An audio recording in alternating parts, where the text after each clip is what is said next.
Hey guys! Tonight we begin uncovering history's most forbidden secret.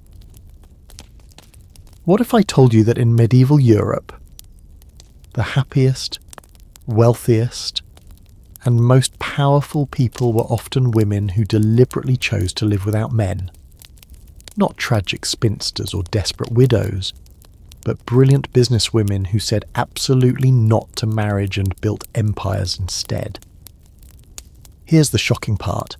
They were so successful that medieval society literally tried to erase them from history books. Tonight, their stories return. Before we dive into this incredible world together, I'd genuinely love it if you could hit that subscribe button, but only if these forgotten stories truly fascinate you. Quick question, where are you watching from tonight? Cozy in bed with tea, or maybe taking a study break? I read every comment and your stories always make my day. Now, let's dim those lights and travel back 700 years to meet women who'd make today's entrepreneurs look like amateurs. Picture this, London, 1287. You're walking through Cheapside Market and something extraordinary catches your eye. The most prosperous merchant stall isn't run by some burly guildmaster. It's operated by a sharp-eyed woman named Marjorie de Clare. She owns 3 shops, 2 houses, and just closed a deal importing French wine worth more than most nobles' annual income. And here's the kicker. She's never been married, has no intention of changing that, and according to court records, she's living her most excellent life. Yes, that's an actual quote from a 13th century legal document. But wait, it gets better. Marjorie wasn't some rare unicorn. In medieval London alone, city records show that 23% of all property-owning merchants were unmarried women. 23%!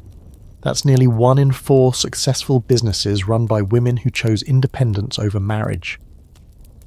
These numbers come directly from the London Guild records, preserved in the British National Archives. Now, here's where this story becomes absolutely mind-blowing. These women had a legal status called femme sole, literally meaning woman alone. But this wasn't a term of pity. Oh no. This was actually a superpower. While married women legally became invisible, their property, money, even their legal identity belonged entirely to their husbands. Unmarried women could own land, sign contracts, sue people in court, and travel freely. They had rights that married women could only dream of. Let me tell you about Agnes Sampson from 14th century York. The woman was basically the medieval equivalent of a venture capitalist. She owned a textile empire spanning 3 countries, employed over 200 people, and her business letters, which miraculously survived, reveal someone with a wicked sense of humour. In one letter to a business partner, she writes, "Marriage? I'd rather kiss a plague rat. My gold stays in my purse and thank you very much." But here's what'll really shock you about these medieval boss ladies. They weren't lonely. They weren't desperate. Court records, personal letters, and even church documents reveal women who threw dinner parties, travelled extensively, maintained deep friendships, and lived remarkably fulfilling lives. The diary of Isabella de Fortes, who owned vast estates in 13th century England, describes her daily routine: mornings managing her properties, afternoons studying with scholars, evenings entertaining friends with music and storytelling. She writes, "I wake each day grateful that my choices are mine alone." Now, you might wonder, if these women were so successful and happy, why don't we know about them? Here's where the story takes a darker turn. As these independent women became more visible and prosperous, medieval society began having what we'd call today a collective meltdown. How dare these women prove that marriage wasn't necessary for female happiness? How dare they succeed in business? How dare they be so insufferably content? The backlash was swift and deliberate. Church leaders began preaching that unmarried women were against God's natural order. Legal scholars wrote treatises claiming that women living alone were dangerous to social stability. Even the language itself was weaponized. The word spinster, which originally just meant a woman who spins wool and was actually a respectable profession, gradually acquired negative connotations. Society was literally rewriting the narrative to make female independence seem tragic and unnatural. But here's what I find most remarkable about these medieval women. They saw right through society's manipulation. In a letter dated 1342, merchant Eleanor de Montfort writes to her niece, "They call us unnatural because we threaten their natural order. Let them.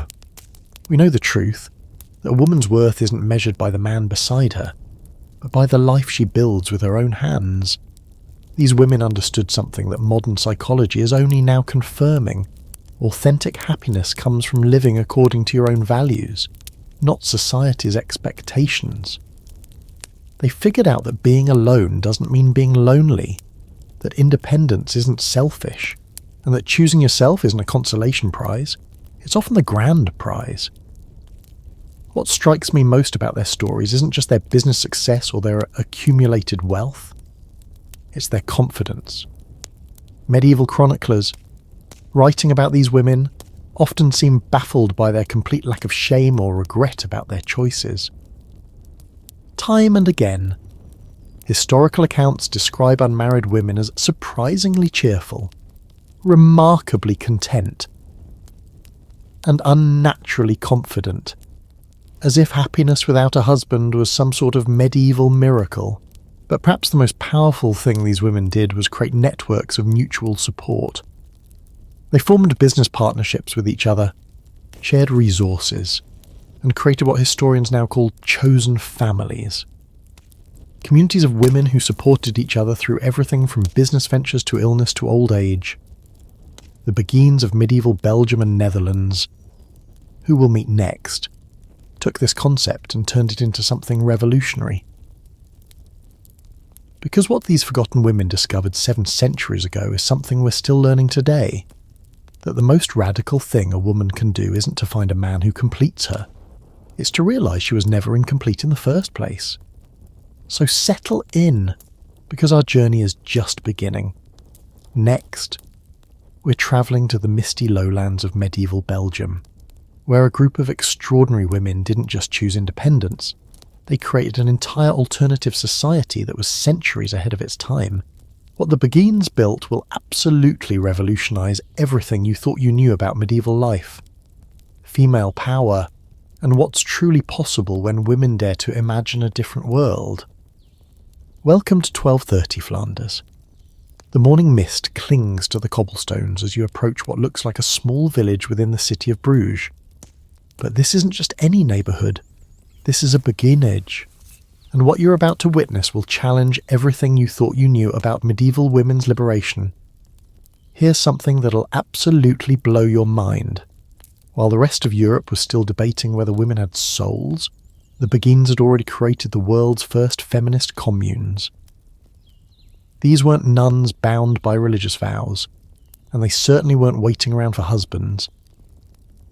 They were something entirely new. Independent women who'd basically invented the concept of having it all about 700 years before modern feminism was even a whisper. But here's the kicker that historians still can't quite believe. By 1320, there were over 200,000 Beguines across northern Europe. 200,000. To put that in perspective, that's larger than most medieval cities.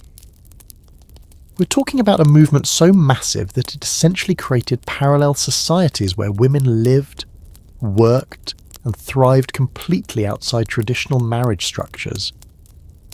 Let me tell you about Marguerite Porete, a Beguine from 1250s France who was so far ahead of her time it's almost supernatural. While most people couldn't even read, she wrote philosophical treatises that wouldn't look out of place in a modern university. Her book, The Mirror of Simple Souls, explored concepts of personal freedom and spiritual independence that were so radical, so threatening to established order, that church authorities literally burned her at the stake. But here's what they couldn't burn: her ideas. Her writing survived and influenced mystical thought for centuries. The brilliance of the Beguine system wasn't just individual success stories. It was the structure itself. These women created something that modern sociologists call intentional communities, centuries before anyone had a name for it. Each beguinage was essentially a gated community where women could live safely, work productively, and age gracefully without ever needing male protection or approval. And their business model, pure genius. The Beguines dominated the textile industry across Flanders and Germany. They didn't just spin wool, they controlled entire supply chains. Historical records from the Bruges City Archives show that by 1300, Beguine workshops produced 60% of all fine cloth exported from the region. 60%! These women weren't just participating in medieval capitalism, they were revolutionising it. Here's what really gets me excited about the Beguines.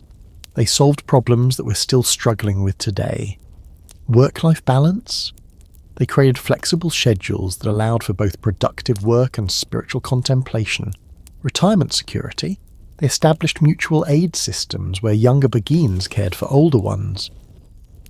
Affordable housing? They built beautiful, sustainable communities that lasted for centuries. Marie Douaniers, one of the movement's founders, wrote in her journals about the great freedom of Beguine life. She describes waking each morning knowing that her day belonged entirely to her. No husband to serve, no children to chase, no male relatives to obey. Her writings reveal someone living with a kind of joy and purpose that was almost unheard of for medieval women. But perhaps the most shocking thing about the Beguines was how they handled what we'd now call work-life integration. These women weren't choosing between career and spirituality, between independence and community, between financial success and personal fulfillment. They were having all of it, simultaneously. A typical Beguine might spend her morning weaving the finest silk, her afternoon in philosophical discussion, and her evening making music with her chosen sisters. The economic impact of the Beguines was so significant that when King Philip IV of France tried to suppress them in 1312, the textile markets nearly collapsed. Guild records from Ghent show that within months of the suppression attempts, cloth production dropped by 40%, export revenues plummeted, and neighbouring regions began poaching Beguine workers with better terms. The king was forced to reverse his policies because, it turns out, you can't destroy the economic backbone of your region just because you're uncomfortable with successful women. What absolutely fascinates historians today is how the Beguines managed to fly under the radar of medieval misogyny for so long. They were too useful economically to suppress, too spiritual to condemn as heretical, and too independent to control through traditional means. They'd found the perfect sweet spot, revolutionary enough to transform their own lives, but diplomatic enough to avoid the fate of other women's movements that were crushed before they could flourish. The letters between Beguines, preserved in various European archives, reveal women who were not just surviving but thriving emotionally. They write about deep friendships, intellectual stimulation, financial security, and what they repeatedly call the joy of belonging to ourselves. These weren't women making the best of a bad situation. These were women who'd actively chosen what they believed was the best possible life. And here's something that'll give you chills. Many Beguines lived well into their 80s and 90s, which was almost miraculous for medieval times. Medical historians theorise that their lower stress levels, strong community support, financial independence, and freedom from the dangers of repeated childbirth contributed to their exceptional longevity. They weren't just living better, they were literally living longer because of their choices. The Beguines proved something that took the rest of the world centuries to accept, that women's happiness and success weren't dependent on male approval or traditional family structures. They demonstrated that given the right opportunities and freedoms, women could create lives of extraordinary richness and fulfillment. But as successful as the Beguines were, they were still operating within a system that fundamentally didn't want them to exist. Their story is one of brilliant adaptation and strategic navigation of a hostile environment. However, Some medieval women didn't need to create alternative communities to wield enormous power. Because coming up next, we're entering the shadowy world of medieval politics and commerce, where women who'd been widowed didn't retreat into mourning, they stepped into power. The stories of these wealthy widows will show you just how much influence a woman could wield when she had both independence and inheritance. What they achieved from their positions of power will leave you wondering why we ever believed medieval women were powerless. Step into the opulent chambers of 14th century Venice, where behind heavy silk curtains and golden candelabras, some of the most powerful people in Europe are making decisions that will shape empires. But here's what'll shock you. Many of these power brokers aren't the bearded merchants you'd expect. They're widows. And they're about to rewrite everything you thought you knew about medieval female power. Meet Caterina Corner, the Venetian widow who didn't just inherit a fortune, she inherited an entire kingdom. When her husband, the King of Cyprus, died in 1473, instead of retreating into mourning like society expected, she stepped into his crown. For 15 years, she ruled Cyprus with such skill that Venetian records describe her as more capable than 10 men. But here's the kicker. She voluntarily abdicated her throne, not because she was forced to, but because she'd negotiated a deal so lucrative that she became one of the wealthiest individuals in all of Europe. Now, you might think Caterina was some rare exception, but prepare to have your mind blown. Medieval widowhood was actually the ultimate power-up for women. According to inheritance laws across most of Europe, when a husband died, his widow automatically gained control of 1/3 to 1/2 of his entire estate. That's not just pocket money we're talking about. That's land, businesses, political connections, and most importantly, complete legal independence. The Venetian state archives reveal something absolutely extraordinary. By 1400, widows controlled approximately 35% of all privately held wealth in Venice. 35%! These weren't just passive inheritors sitting on their late husband's money. They were actively expanding their empires, launching new ventures, and wielding political influence that made grown men tremble. Let me tell you about Alessandra Strozzi, a 15th century Florentine widow whose business letters read like a masterclass in medieval corporate strategy. When her husband died, leaving her with 5 children and substantial debts, society expected her to remarry quickly or face financial ruin. Instead, she took over the family banking business and turned it into one of Florence's most profitable enterprises.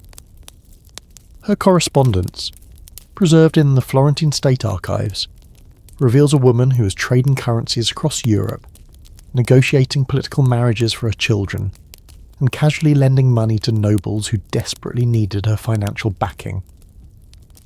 But here's what really gets me excited about these medieval widow bosses. They understood leverage in ways that would make modern CEOs jealous. Take Margherita d'Attini from 14th century Prato.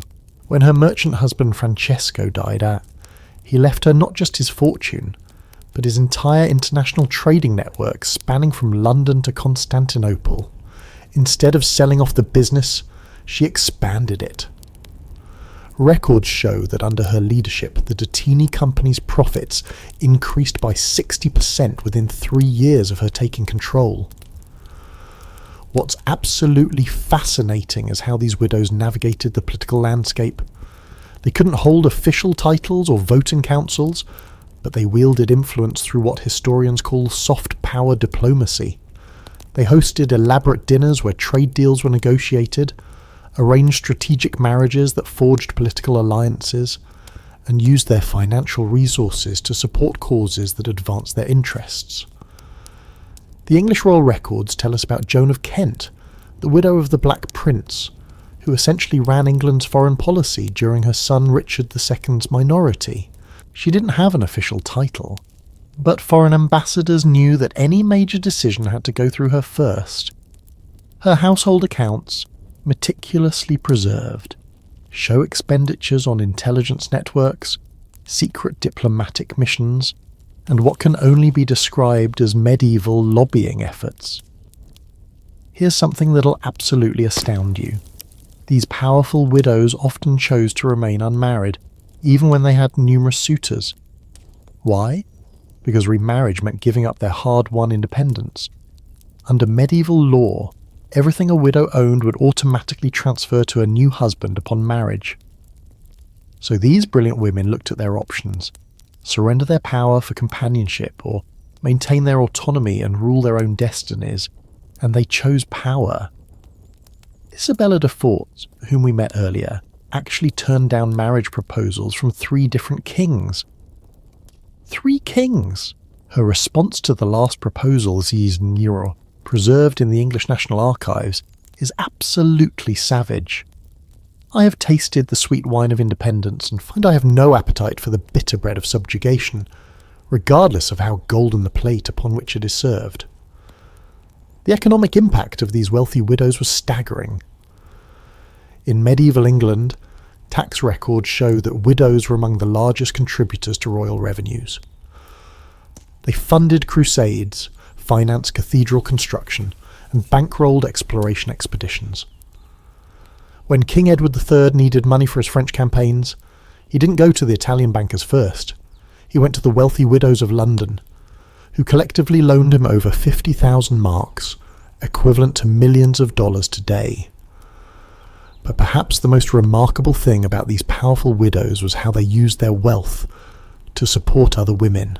They established dowry funds for poor girls, created business opportunities for other widows, and essentially built networks of female economic empowerment. The records of Margaret Paston, a 15th century English widow, show regular payments to what she called her Sisterhood of Independence, a network of women supporting each other's business ventures. These widows also revolutionised philanthropy in ways that still influence us today.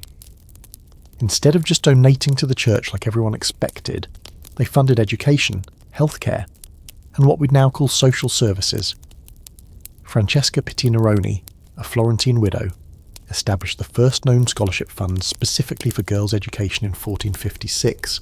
Her endowment contract, preserved in Florence's Archivio di Stato, explicitly states that education is the greatest gift one can give to ensure a woman's independence.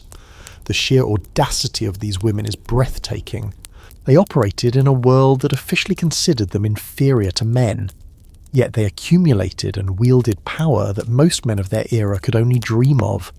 They proved that when women had access to resources and freedom from male control, they could not only compete in the medieval world of politics and commerce, they could dominate it. What strikes me most about these widow entrepreneurs is their strategic thinking. They understood that their power came with an expiration date. Society was always looking for ways to undermine successful women. So they built institutions, created lasting legacies, and established financial structures that would outlive them. Many of the charitable foundations they created continued operating for centuries, and some exist to this day. These remarkable women showed that widowhood wasn't a tragedy to be endured. It was an opportunity to be seized. They transformed personal loss into public power, and in doing so, they created a blueprint for female independence that was centuries ahead of its time. But even as these aristocratic widows were reshaping the highest levels of medieval society, something equally revolutionary was happening in the marketplaces and workshops of ordinary towns. Because while noble widows inherited their power, there was another group of medieval women who were building their independence from the ground up, one brilliant business deal at a time. The stories of these medieval businesswomen, the original self-made women, will show you that female entrepreneurship didn't begin in the modern era. These guild mistresses, merchants, and innovators were creating business empires that would make today's startup founders look like amateurs. Their secrets to success in a male-dominated world are lessons that remain surprisingly relevant today. Listen closely, because you are about to hear the sound that changed medieval Europe forever. It's not the clash of swords or the tolling of church bells. It's the rhythmic click-clack of Marjorie Kempy's counting beads as she calculates her daily profits. The year is 1393, and this illiterate woman from Norfolk, England, has just become one of the wealthiest self-made entrepreneurs in medieval history. And she did it all without a business degree, a male mentor, or even the ability to read her own contracts. Here's what will absolutely blow your mind. Marjorie started with nothing but a failed marriage and a burning desire to never depend on anyone again. She launched her first business, a brewery, with borrowed money and sheer determination. Within 5 years, her ale was so popular that she was supplying taverns across 3 counties. But that was just the beginning. She then diversified into grain trading, launched a pilgrimage travel business, and eventually became what we'd now call a medieval venture capitalist, funding other women's startups. The Canterbury Cathedral archives contain her business records, and they're absolutely staggering. By 1420, Kemper's enterprises employed over 300 people, generated annual revenues equivalent to roughly $2 million today, and her personal wealth rivaled that of minor nobility. But here's the kicker. She was completely illiterate. She conducted all her business through verbal contracts, memory, and what her contemporaries called supernatural mathematical ability.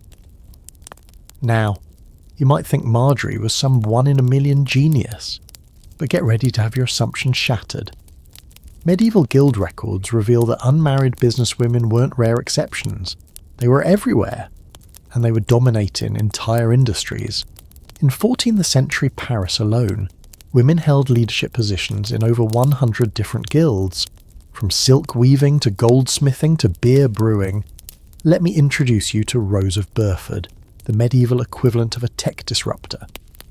In 1340s England, she revolutionised the wool trade by cutting out male middlemen and dealing directly with Flemish buyers. Her innovation? She created the first known example of international quality certification, personally guaranteeing the grade of English wool with her own seal. Merchants in Bruges would literally pay premium prices just for the rose seal of approval. Her business model was so successful that within a decade, dozens of other women were copying her direct export strategy. But here's where these medieval businesswomen get really impressive. They weren't just successful individually, they were creating entire support networks. The London Guild records from 1378 document something called the Sisterhood of Commerce, an informal association of female merchants who shared market intelligence, provided each other with emergency loans, and collectively negotiated better terms with suppliers.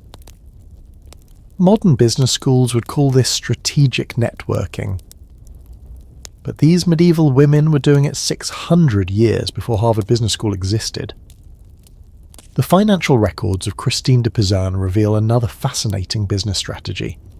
Besides being Europe's first professional female writer, she was also a savvy entrepreneur who understood brand building before the concept had a name. She didn't just write books. She created what we'd now call a multimedia empire. She designed her own illuminated manuscripts, controlled her distribution channels, and even licensed her stories to travelling performers. Her account books, preserved in the Bibliothèque Nationale de France, show that she was earning more from her business ventures than from her writing, making her perhaps history's first successful author-entrepreneur. Here's something that'll give you chills about these medieval business mavens. They were using negotiation tactics that wouldn't look out of place in a modern boardroom. Take Denise Lacordaire, a 14th century Parisian rope manufacturer. When male competitors tried to undercut her prices, she didn't engage in a price war. Instead, she cornered the market on the highest quality hemp, forced her competitors to use inferior materials, and then launched what can only be described as the medieval equivalent of a branding campaign, emphasizing the superior durability of her ropes. Within 2 years, she had eliminated half her competition and doubled her profit margins. The ingenuity of these women is absolutely breathtaking.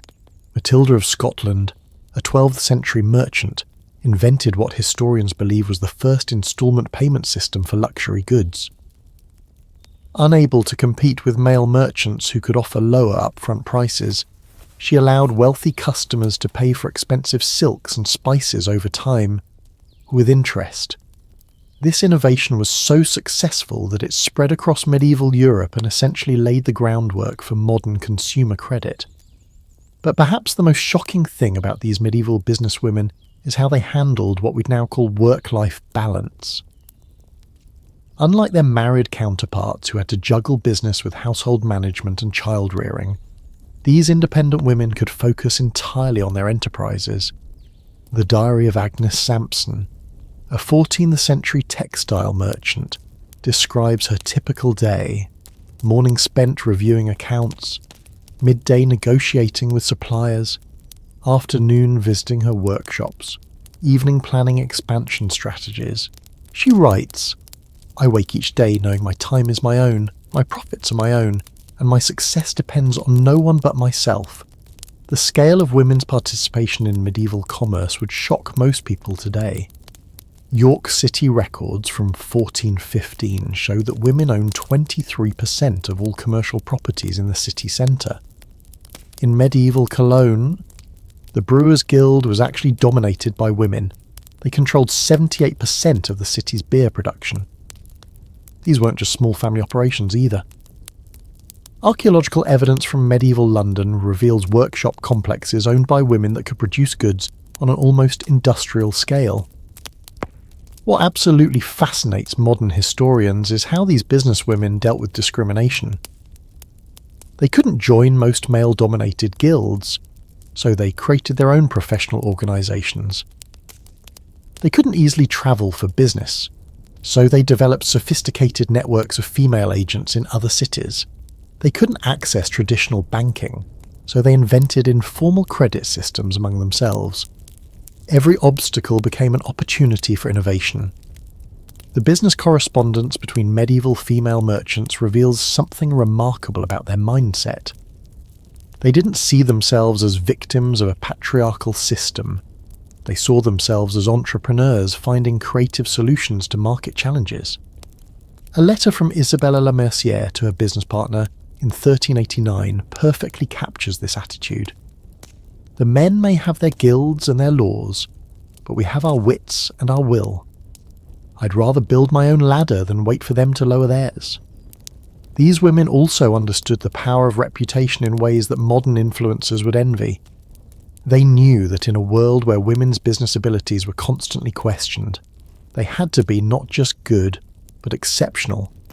They had to deliver superior products, maintain impeccable integrity, and exceed every expectation. The result? Many developed such strong personal brands that their names became synonymous with quality across entire regions. The financial independence these women achieved was truly revolutionary. They could travel where they pleased, live where they chose, and most importantly, they could say no to marriage proposals from men who might limit their business activities. The account books of successful medieval businesswomen often include entries for what they called independence insurance, savings specifically set aside to ensure they'd never need to depend on a man for financial security. But for all their success, these remarkable entrepreneurs were operating in a society that was fundamentally suspicious of their achievements. The very fact that they could thrive independently challenged core assumptions about women's roles and capabilities. And as we'll discover next, this success came with a dark price soon. Because while these businesswomen were revolutionizing commerce and proving their capabilities, society's discomfort with independent women was building towards something sinister. The same qualities that made them successful, their independence, their confidence, their refusal to conform, would soon become evidence of something far more dangerous in the medieval mind. The connection between successful women and accusations of witchcraft reveals the darkest chapter in our story, and the lengths society would go to control women who dared to live on their own terms. The flames crackled higher as the crowd gathered in the town square of Würzburg, Germany, on that cold morning in 1628. But this wasn't a celebration or a festival. This was an execution. And the woman being burned alive wasn't a criminal or a heretic. Her crime? She was a successful businesswoman who had lived alone for over 20 years, accumulated substantial wealth, and refused multiple marriage proposals. Her name was Anna Hansen, and according to the trial records preserved in the Würzburg State Archives, her unnatural independence was cited as primary evidence of her compact with the devil. Here's what will chill you to the bone. Anna's story wasn't unique. Between 1450 and 1750, an estimated 60,000 to 100,000 people were executed for witchcraft across Europe, and historians now estimate that 80 to 85% of them were women. But here's the truly terrifying part that most history books skip over. A disproportionate number of these women shared one crucial characteristic. They lived alone by choice. The witch trial records, when analysed systematically, reveal a pattern so obvious it's shocking that it took modern historians until the 1970s to notice it. Independent women, whether unmarried, widowed or abandoned, were accused of witchcraft at rates far exceeding their proportion in the population. The German historian Wolfgang Behringer's analysis of 16th century Bavarian witch trials found that single women were 12 times more likely to be accused than married women of the same age and social status. Let me tell you about Margrethe Horber, whose case file from the 1627 Bamberg witch trials reads like a medieval entrepreneur's success story turned nightmare. She owned a prosperous tavern, had substantial savings, owned her own home, and was known for her sharp business acumen. But here's what made her dangerous in the eyes of her community. She had turned down 3 marriage proposals, claimed she was perfectly content living alone, and worst of all, she was heard saying that she needed no man to make her complete.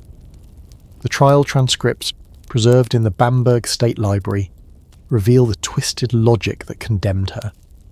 The prosecutor argued that her contentment with single life was against nature. Her business success was beyond a woman's natural capability, and her independence was proof that she must have supernatural assistance.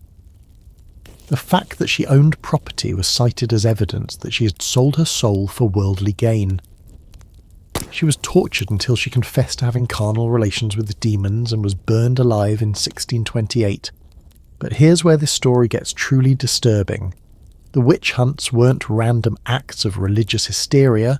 They were systematically targeting the very women we've been celebrating, the independent, successful, autonomous women who had proven that marriage wasn't necessary for female happiness or prosperity. The Malleus Maleficarum, the infamous witch hunter's manual published in 1487, essentially reads like a paranoid manifesto against female independence. Heinrich Kramer, one of the manual's authors, literally wrote that women who live alone without male guidance are more susceptible to diabolic influence because they lack the natural protection that submission to a husband provides. He argued that independent women were an affront to God's design, and that their very existence challenged the divine order. This wasn't just religious extremism, this was systematic terror designed to control female behaviour. The economics of witch hunting reveal something even more sinister. Analysis of confiscated property records shows that accused witches often had substantial assets that were seized by authorities upon arrest. The Würzburg Prince Bishop Julius Echter reportedly funded his entire cathedral renovation project with wealth confiscated from executed witches. We're not just talking about a few coins here, we're talking about businesses, properties, and accumulated wealth that represented decades of women's independent labour. What absolutely horrifies modern historians is how perfectly the witch hunts achieved their goal of terrorising women into submission. The message was crystal clear: live independently, succeed too much, refuse marriage, and you might find yourself tied to a stake. Contemporary documents show that many successful businesswomen began hastily arranging marriages, selling their businesses, or retreating into convents, anything to avoid the appearance of dangerous independence. The psychological warfare was brilliant in its cruelty. They didn't need to execute every independent woman, they just needed to execute enough to send a message.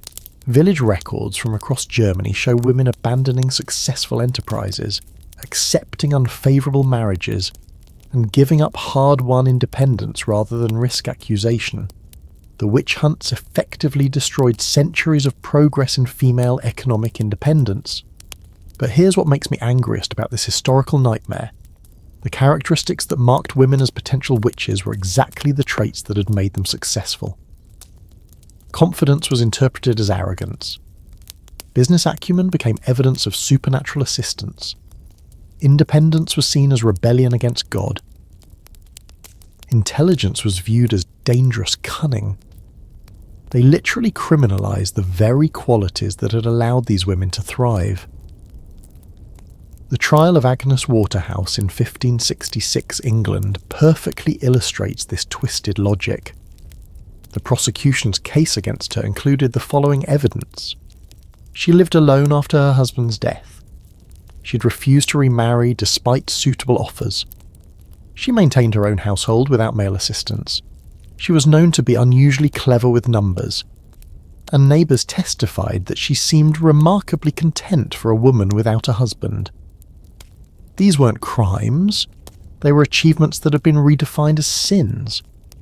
The regional variations in witch persecutions are telling.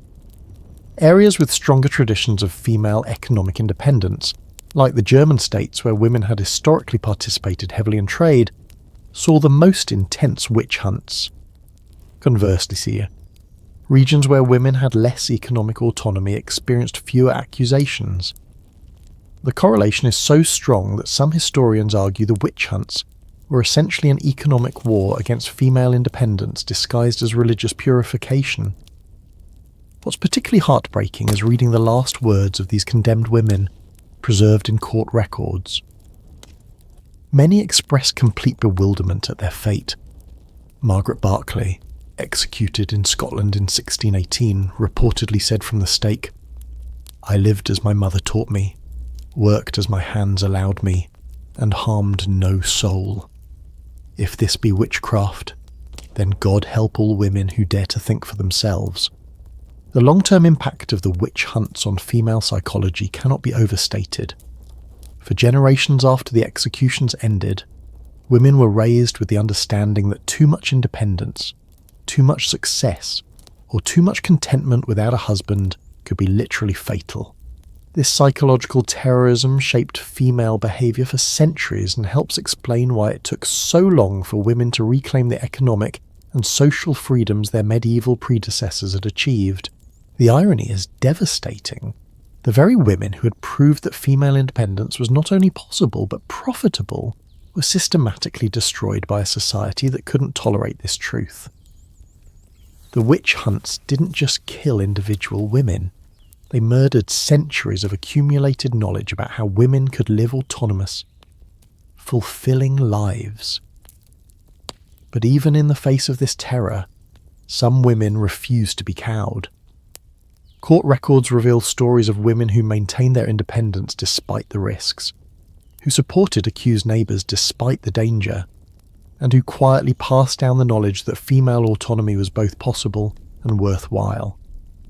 Their courage in the face of systematic persecution is nothing short of heroic. The witch hunts eventually ended, but their psychological legacy lingered for centuries. The fear they instilled that successful, independent women were somehow unnatural or dangerous became so deeply embedded in European culture that echoes of it persist even today.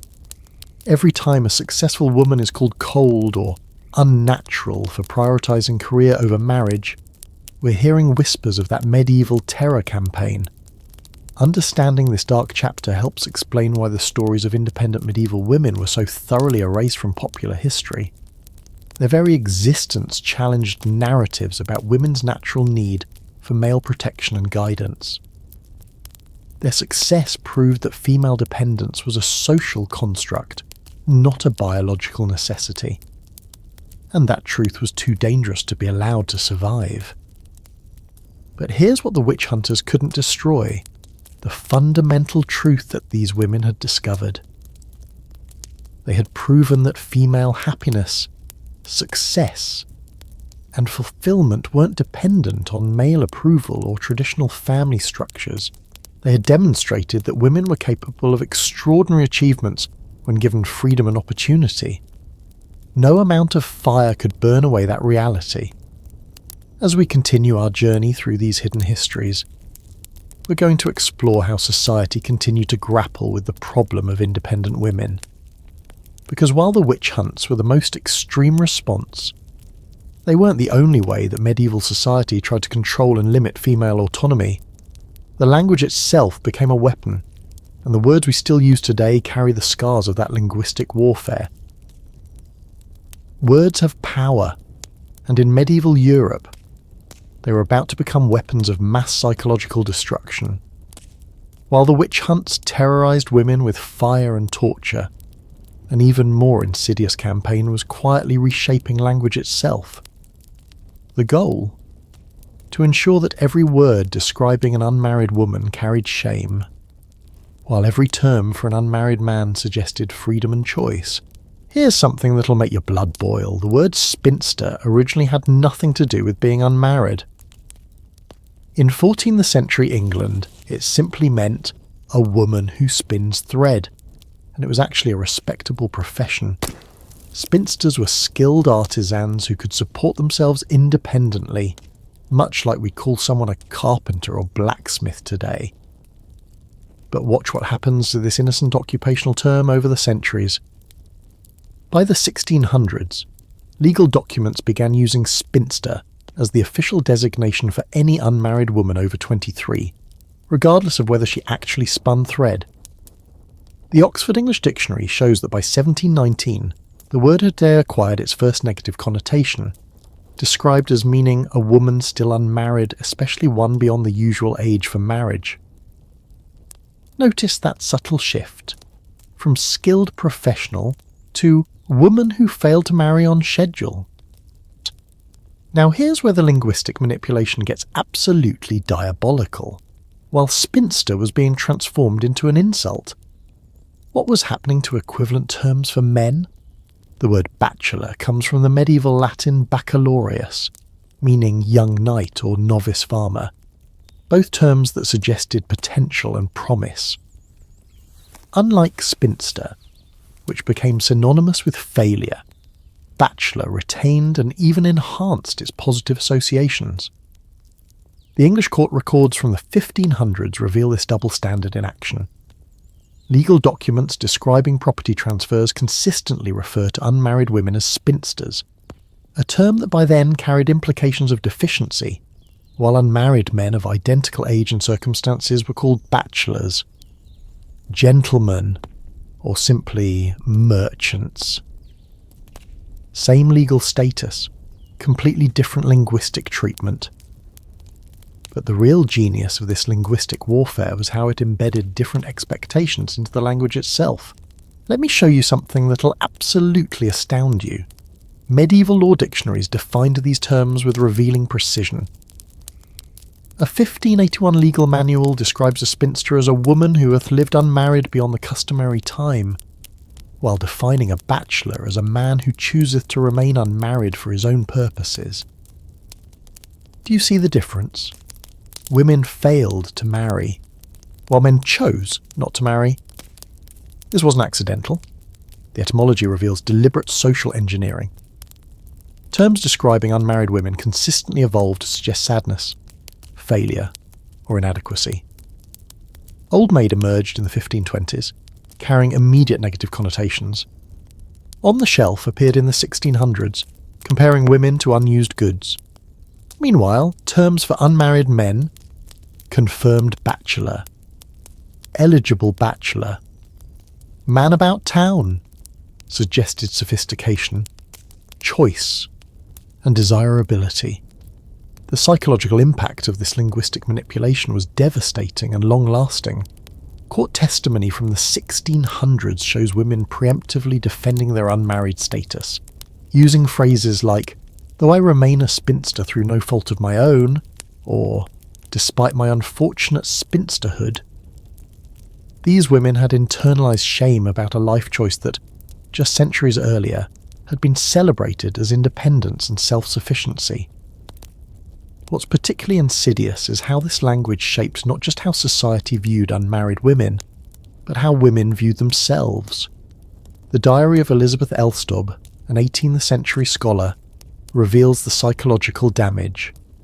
I wake each morning reminded by the very word that describes me, spinster, that I'm considered a failure, though I've achieved more in scholarship than most men of my acquaintance. The economic implications of this linguistic shift were enormous. By the 1700s, business correspondence shows that being labelled a spinster could actually damage a woman's commercial credibility. Customers and suppliers began viewing unmarried businesswomen as potentially unstable or unsuccessful, while bachelor merchants were seen as focused and dedicated to their enterprises. The same lifestyle choice led to opposite commercial perceptions based entirely on gender. Here's what'll shock you about medieval attitudes toward unmarried men. They were actually encouraged to delay marriage to establish themselves professionally. Church sermons from the 1400s regularly advised young men to secure thy fortune before securing thy bride, while simultaneously warning that women who delayed marriage risked becoming burdens upon their families and objects of pity. The same behaviour, prioritising independence and financial security, was praised in men and condemned in women. The legal system reinforced these double standards with surgical precision. English common law allowed unmarried men to inherit property, make contracts, and conduct business without any questions about their personal choices. But unmarried women, despite having identical legal rights, faced constant scrutiny about why they remained unwed. Court records showed judges regularly inquiring about spinsters' reasons for refusing marriage, as if their single status required justification. The marriage market itself operated on completely different principles for men and women. Men's value as potential husbands often increased with age and accomplishment. Older bachelors were seen as more established and desirable catches. But women faced the opposite trajectory. The same medieval documents that described 25-year-old bachelors as promising young men described 25-year-old spinsters as approaching dangerous territory regarding marriageability. Religious authorities played a crucial role in embedding these double standards into moral teaching. Sermons from the medieval period consistently portrayed unmarried women as incomplete or spiritually deficient, while treating unmarried men as simply not yet called to the blessed state of matrimony. The language itself suggested that women needed marriage to achieve wholeness, while men were already complete beings who might choose marriage as an addition to their lives. The persistence of these linguistic patterns is remarkable. Even today, we can see echoes of this medieval propaganda in modern language. Bachelorette parties celebrate a woman's last moments of freedom before marriage, implying that marriage ends female independence. But bachelor parties celebrate a man's choice to give up his freedom for love, suggesting sacrifice rather than completion. What makes this linguistic manipulation so effective is its subtlety. Unlike the obvious violence of witch hunts, language warfare operates below conscious awareness. People absorb these associations without questioning them, internalizing the idea that female independence is somehow unnatural or pitiable, while male independence represents choice and strength. The medieval chroniclers who documented these linguistic shifts seem to have understood exactly what they were doing. A 1534 treatise on proper Christian language explicitly states that words describing unmarried women should convey the sadness of their incomplete state, while terms for unmarried men should respect their deliberate choice to remain uncommitted. This wasn't unconscious bias, this was intentional social programming. But here's what gives me hope about this dark chapter. Some medieval women saw right through the manipulation. The letters of Lady Margaret Beaufort, who remained unmarried by choice for most of her adult life, show her deliberately using positive language to describe her status. She refers to herself as a woman of independent means rather than accepting the term spinster, and describes her unmarried friends as ladies of discernment rather than old maids. The economic records of successful unmarried women also reveal resistance to linguistic diminishment. Business contracts from the 1500s show women like merchant Agnes de Clare deliberately titling themselves as Agnes de Clare Merchant rather than Agnes de Clare Spinster, refusing to lead with their marital status in professional contexts. Understanding this linguistic warfare helps explain why stories of successful independent women were so thoroughly erased from popular culture. The language itself had been weaponized to make female independence seem tragic or unnatural. When the words we use to describe unmarried women carry built-in implications of failure or sadness, it becomes much easier to dismiss their achievements and ignore their happiness. But while society was busy rewriting the dictionary to shame independent women, some of the most remarkable women in medieval history were thriving behind convent walls, not as rejected spinsters seeking refuge, but as powerful leaders who had chosen spiritual independence over earthly marriage. Their stories reveal that the medieval world offered paths to female autonomy that we've completely forgotten. Next, we're entering the sacred halls where some of the most powerful women in medieval Europe wielded authority that would make modern CEOs envious. These weren't women who failed at marriage, these were women who chose something far more ambitious. What abbesses and prioresses achieved within their religious communities will revolutionize everything you thought you knew about medieval female power. Behind the towering stone walls of Fontevraud Abbey in 12th century France, something extraordinary was happening that would make modern corporate boards look like amateur hour. The woman pacing the marble floors of her private chambers wasn't some meek nun seeking refuge from the world. She was Abbess Petronilla de Chamille, and she controlled an empire that spanned 4 countries, managed assets worth millions in today's currency, and commanded the loyalty of over 3,000 people. Oh, and she answered to absolutely no man on earth except the Pope himself. Here's what'll absolutely blow your mind about medieval convents. They weren't refugees for women who couldn't find husbands. They were the Harvard business schools of their time. The only institutions where brilliant women could rise to positions of real power without a man's permission, while the outside world was busy calling unmarried women failures. Inside convent walls, these same women were running multinational organizations, conducting international diplomacy, and accumulating wealth that would make today's Fortune 500 CEOs weep with envy. Let me tell you about Hildegard of Bingen, a 12th century abbess who was so far ahead of her time that she seems almost supernatural. This woman didn't just run a convent, she built an intellectual empire. She composed symphonies that are still performed today, wrote medical texts that were used for centuries, corresponded with emperors and popes as an equal. And oh, by the way, she also claimed to receive visions directly from God. Her abbey's financial records, preserved in the Hessian State Archives, show that under her leadership, the convent's wealth increased by 400% in 30 years. But here's where the story gets really fascinating. These abbesses had powers that even kings envied. They could excommunicate people, grant pardons, coin their own money, and maintain their own armies. The Abbey of Quedlinburg in Germany was ruled by abbesses who held the rank of imperial princess and had a seat in the imperial diet. They literally had more political power than most male nobles. The economic scale of these medieval convent enterprises is absolutely staggering. The Abbey of Shaftesbury in England, led by a succession of powerful abbesses, owned over 100,000 acres of land, collected rents from dozens of towns, operated multiple mills and breweries, and maintained trade relationships across Europe. The Domesday Book records show that in 1086, Shaftesbury Abbey was the second wealthiest landowner in all of England, surpassed only by the king himself. What makes these abbesses even more remarkable is how they navigated the politics of male-dominated society while maintaining their independence.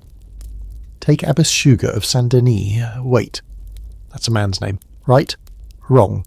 This was actually Abbess Jeanne de Châtillon, who deliberately adopted masculine titles and signatures to command more respect in political negotiations. Her correspondence with the French royal court, preserved in the Archives Nationales, shows her successfully negotiating tax exemptions, territorial disputes, and trade agreements, while never revealing her gender to distant correspondents. Here's something that'll give you chills about the intelligence of these women. They had figured out centuries before anyone else that economic independence equals political power. The account books of medieval convents read like masterclasses in diversified investment. They didn't just own land, they operated banks, funded trading expeditions, invested in new technologies, and essentially created the first venture capital networks in European history. The Abbess Herard of Landsberg created what historians consider the world's first illustrated encyclopedia, the Hortus Deliciarum, which contained everything from astronomy to philosophy to practical medicine. But here's the kicker. She didn't write it for male scholars. She created it specifically as an educational text for women, proving that female intellectual capacity was equal to or superior to men's. The manuscript, though sadly destroyed in 1870, was copied extensively and influenced education across Europe for centuries.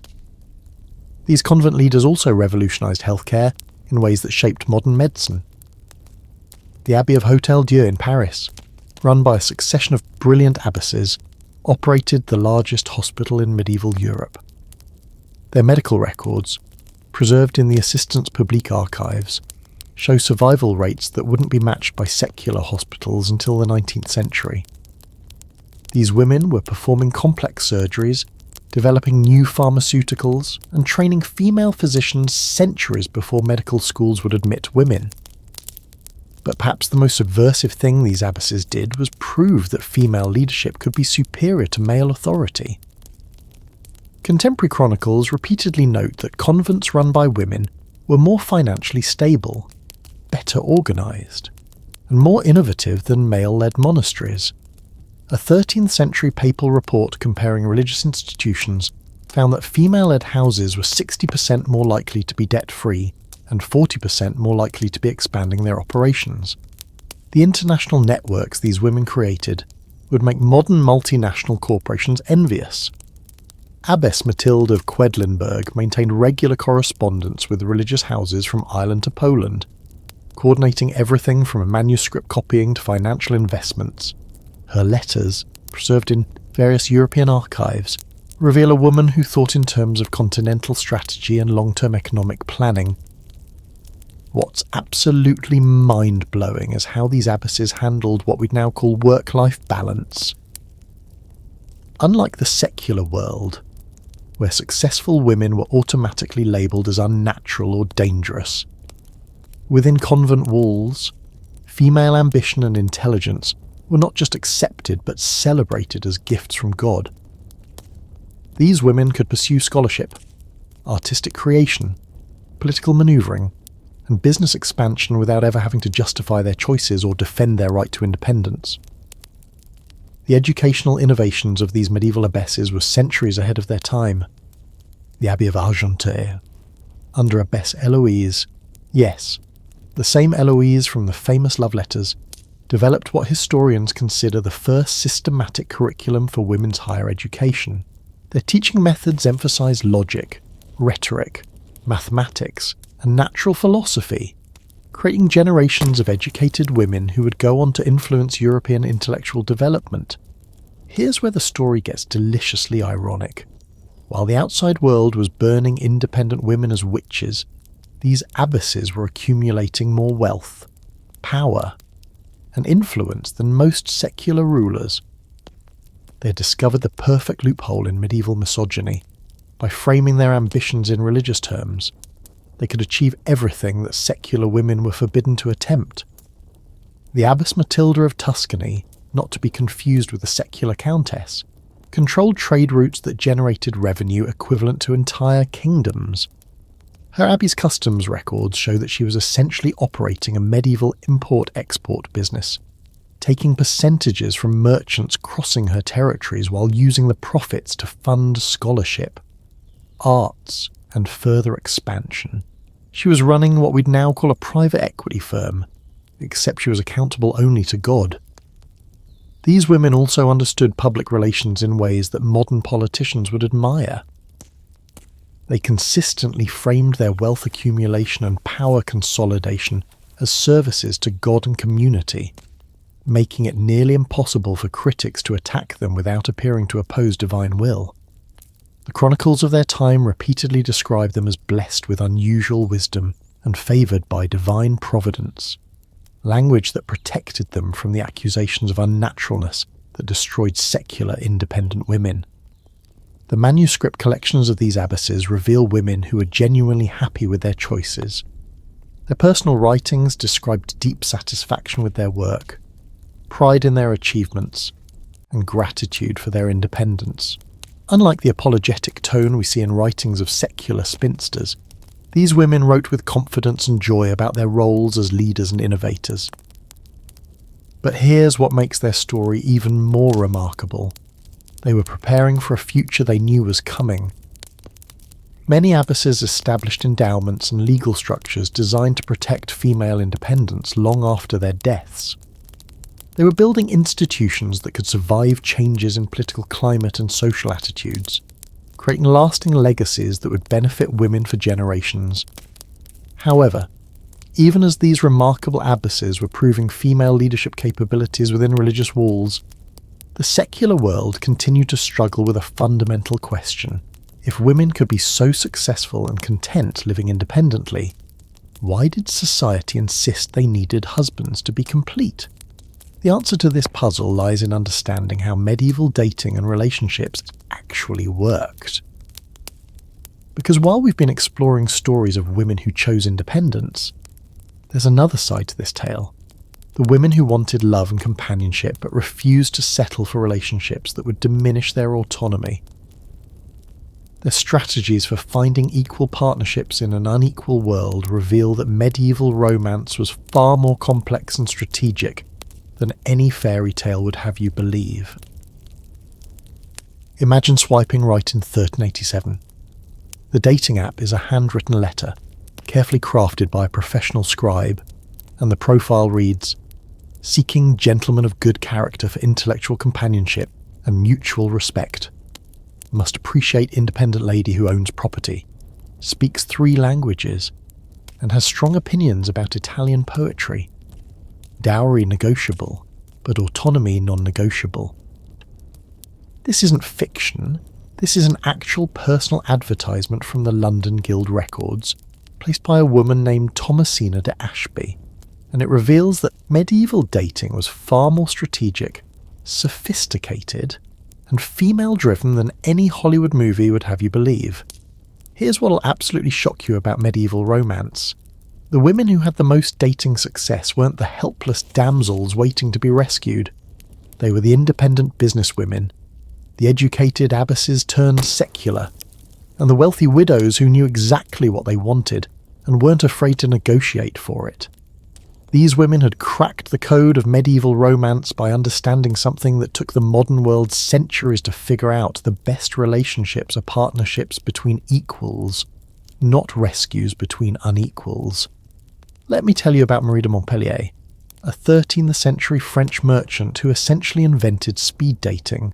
Tired of time-wasting suitors who were more interested in her inheritance than her intellect, she established what she called mercantile salons, regular gatherings where unmarried professionals could meet, discuss business, and evaluate each other as potential partners. Her personal correspondence, preserved in the Montpellier Municipal Archives, describes these events with delicious detail. "I have devised a most efficient method for the evaluation of gentlemen. They must demonstrate their wit through discourse, their character through business dealings, and their respect through proper attention to the ladies' opinions." The success rate of Marie's system was extraordinary. Of the 47 couples who met at her salons between 1267 and 1275, church records show that 39 marriages resulted, and remarkably, only 3 ended in separation, a divorce rate of less than 8% in an era when many arranged marriages failed within the first decade. What made her system work? She insisted on what she called courtship of equals, men and women meeting as intellectual and economic peers rather than pursuers and pursued. But here's where medieval dating gets really innovative. These independent women developed what we'd now call compatibility testing centuries before psychology existed as a science. The letters of Marguerite de Navarre, a 14th century businesswoman, reveal an elaborate vetting process for potential suitors. She required interested men to demonstrate their domestic skills, their financial management abilities, and most importantly, their comfort with female authority. One hilarious letter describes her requiring a suitor to manage her household accounts for a week, to see if he can appreciate a woman's work without seeking to control it. The economic negotiations around these partnerships were fascinatingly complex. Unlike traditional arranged marriages where women were essentially property transfers, these independent women negotiated prenuptial agreements that would make modern divorce lawyers proud. The Testament of Agnes Forster, a 15th century English merchant, includes marriage contracts that specify everything from business partnership terms to household management divisions to clauses protecting her right to travel for trade. What's absolutely remarkable is how these women used their economic independence as relationship leverage. They could afford to be choosy, to reject unsuitable suitors, and to negotiate for partnerships that enhanced rather than diminished their lives. The diary of Isabella Andreni, a 16th century Italian merchant, captures this perfectly. I have spent 15 years building my fortune and my reputation. Any man who seeks my hand must prove he will add to both, not subtract from either. These medieval dating strategies often involved what we'd now call trial periods. Court records from 14th century Florence describe courtship contracts where couples would live in separate but neighbouring properties for a year, collaborating on business ventures and social obligations to test their compatibility before committing to marriage. It was like medieval cohabitation, but with more legal structure and clearer exit clauses. The role of female friendship networks in medieval dating cannot be overstated. Independent women created sophisticated referral systems, sharing information about suitors' reputations, financial stability, and treatment of previous partners. The correspondence between successful businesswomen reads like early Yelp reviews, detailed assessments of men's character, habits, and suitability for partnership with independent women. Here's something that'll make you laugh. Medieval women developed elaborate tests for evaluating male attitudes toward female independence. One popular strategy, documented in various personal letters, involved deliberately demonstrating business acumen or intellectual capability early in courtship to see how potential suitors reacted. Women would purposely outperform men in negotiations, display superior knowledge of politics or trade, or demonstrate their financial independence to weed out men who are threatened by capable women. The success stories that emerged from these strategic approaches to medieval dating are genuinely heartwarming. The marriage records of Thomas and Margaret Paston, preserved in the Norfolk Record Office, reveal a partnership that modern couples would envy. Their correspondence shows mutual respect, shared business decisions, intellectual collaboration, and what can only be described as genuine romantic love. Margaret signs her letters your equal partner in all things, while Thomas refers to her as my most trusted advisor and dearest companion. But perhaps the most subversive aspect of medieval dating among independent women was how they redefined the very concept of romantic success. Instead of measuring victory by securing any husband, these women measured it by finding partnerships that enhanced their happiness and expanded their possibilities. They were looking for what we'd now call relationship added value, connections that made their already fulfilling lives even richer. The international scope of medieval dating networks is also fascinating. Successful women often sought partners across national boundaries, using trade connections and diplomatic relationships to meet compatible men from other regions. The marriage of Caterina Sforza to Giovanni dalle Bandenere was actually arranged through a network of female merchants who had identified mutual business interests and compatible personalities across Italian city-states. These women also pioneered what we'd now call lifestyle compatibility testing. They insisted on potential partners sharing their values around work, independence, and mutual respect. The marriage contract of Jacqueline de Hainaut, preserved in the Belgian National Archives, includes clauses requiring her husband to respect her business travels, support her charitable endeavours, and never interfere with her financial decisions without invitation. What makes these medieval dating strategies so impressive is how they balanced romantic desire with practical concerns. These weren't cold, calculating arrangements. The personal letters revealed genuine affection, passion, and emotional connection, but they were also strategic partnerships between people who understood that sustainable love requires mutual respect, shared values, and compatible life goals. The failure stories are equally instructive. When independent women did marry men who couldn't handle their autonomy, the results were often spectacular disasters that served as cautionary tales for other women. Court records document numerous cases of successful businesswomen whose marriages to controlling men resulted in financial ruin, social isolation, and personal misery, powerful reminders of why careful partner selection was so crucial. These medieval women understood something that modern dating culture is still struggling with: the difference between settling for companionship and holding out for true partnership. They were willing to remain single rather than compromise their hard-won independence for relationships that would diminish their lives. Their approach to romance was both pragmatic and idealistic. They wanted love, but only if it came with respect, equality, and mutual enhancement. The most successful medieval couples from this independent dating scene created what historians call power partnerships, relationships where both parties brought substantial assets, skills, and networks to the union, creating combined households that were more influential and prosperous than either could achieve alone. These weren't just marriages, they were strategic alliances that happened to include genuine love and affection. However, understanding how these remarkable women approached romance raises a crucial question about the economic foundations that made their independence possible in the first place. Because behind every successful medieval dating strategy was a woman who had first mastered the art of financial self-sufficiency. Which brings us to one of the most fascinating aspects of medieval female independence: the sophisticated economic systems these women developed to build and maintain their wealth. Their approaches to money management, investment, and financial planning were so advanced that they influenced European banking for centuries. The secrets of medieval women's wealth-building strategies reveal principles that remain surprisingly relevant for anyone seeking financial independence today.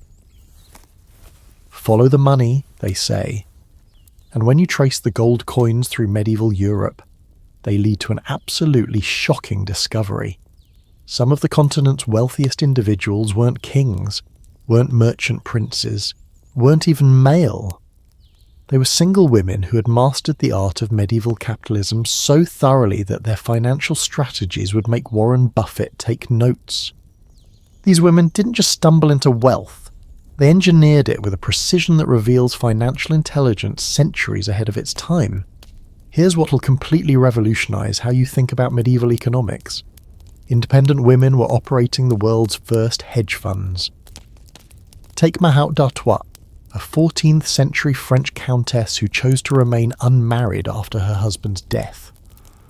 Her financial records, preserved in the Archives départementales du Pas-de-Calais, reveal investment strategies that wouldn't look out of place in a modern portfolio. She diversified across agriculture, manufacturing, shipping, real estate, and what can only be described as medieval venture capital, funding new technologies and start-up businesses across France and Flanders. The numbers are absolutely staggering. By 1315, Mahaut's annual income was approximately 80,000 livres, equivalent to roughly $15 million today. But here's the kicker: she wasn't inheriting this wealth. She was generating it. Her account books show that she took her modest inheritance and multiplied it by 2,000% over 20 years through strategic investments, currency speculation, and what we'd now call private equity deals. Now, you might think Mahout was some financial genius anomaly, but prepare to have your mind blown. The Venetian tax records from 1379 reveal that unmarried women controlled 31% of the city's private wealth, despite representing only 8% of the adult population. That's nearly 4 times the wealth concentration you'd expect from random distribution. These women weren't just rich, they were systematically, strategically, brilliantly rich.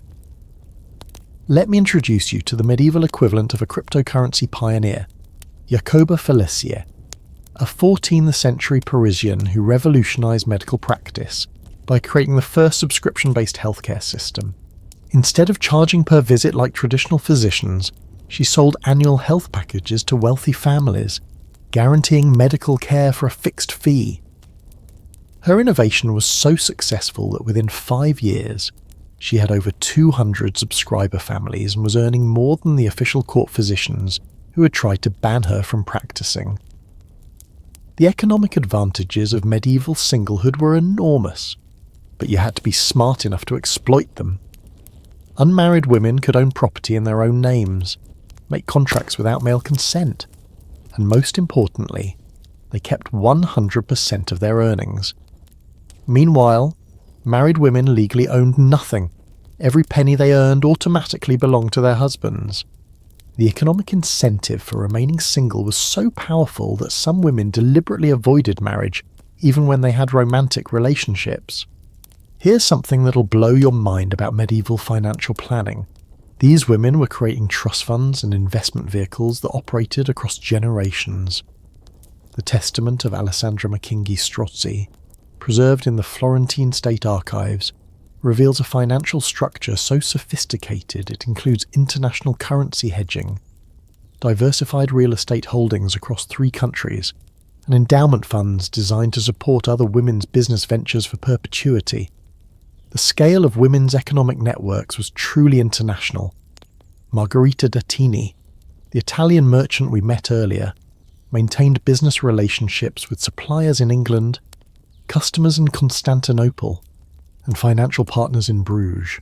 Her correspondence, miraculously preserved in the Dattini archives in Prato, reveals a woman who was essentially running a medieval multinational corporation, complete with foreign exchange calculations, risk management strategies, and market analysis that reads like a modern business school case study.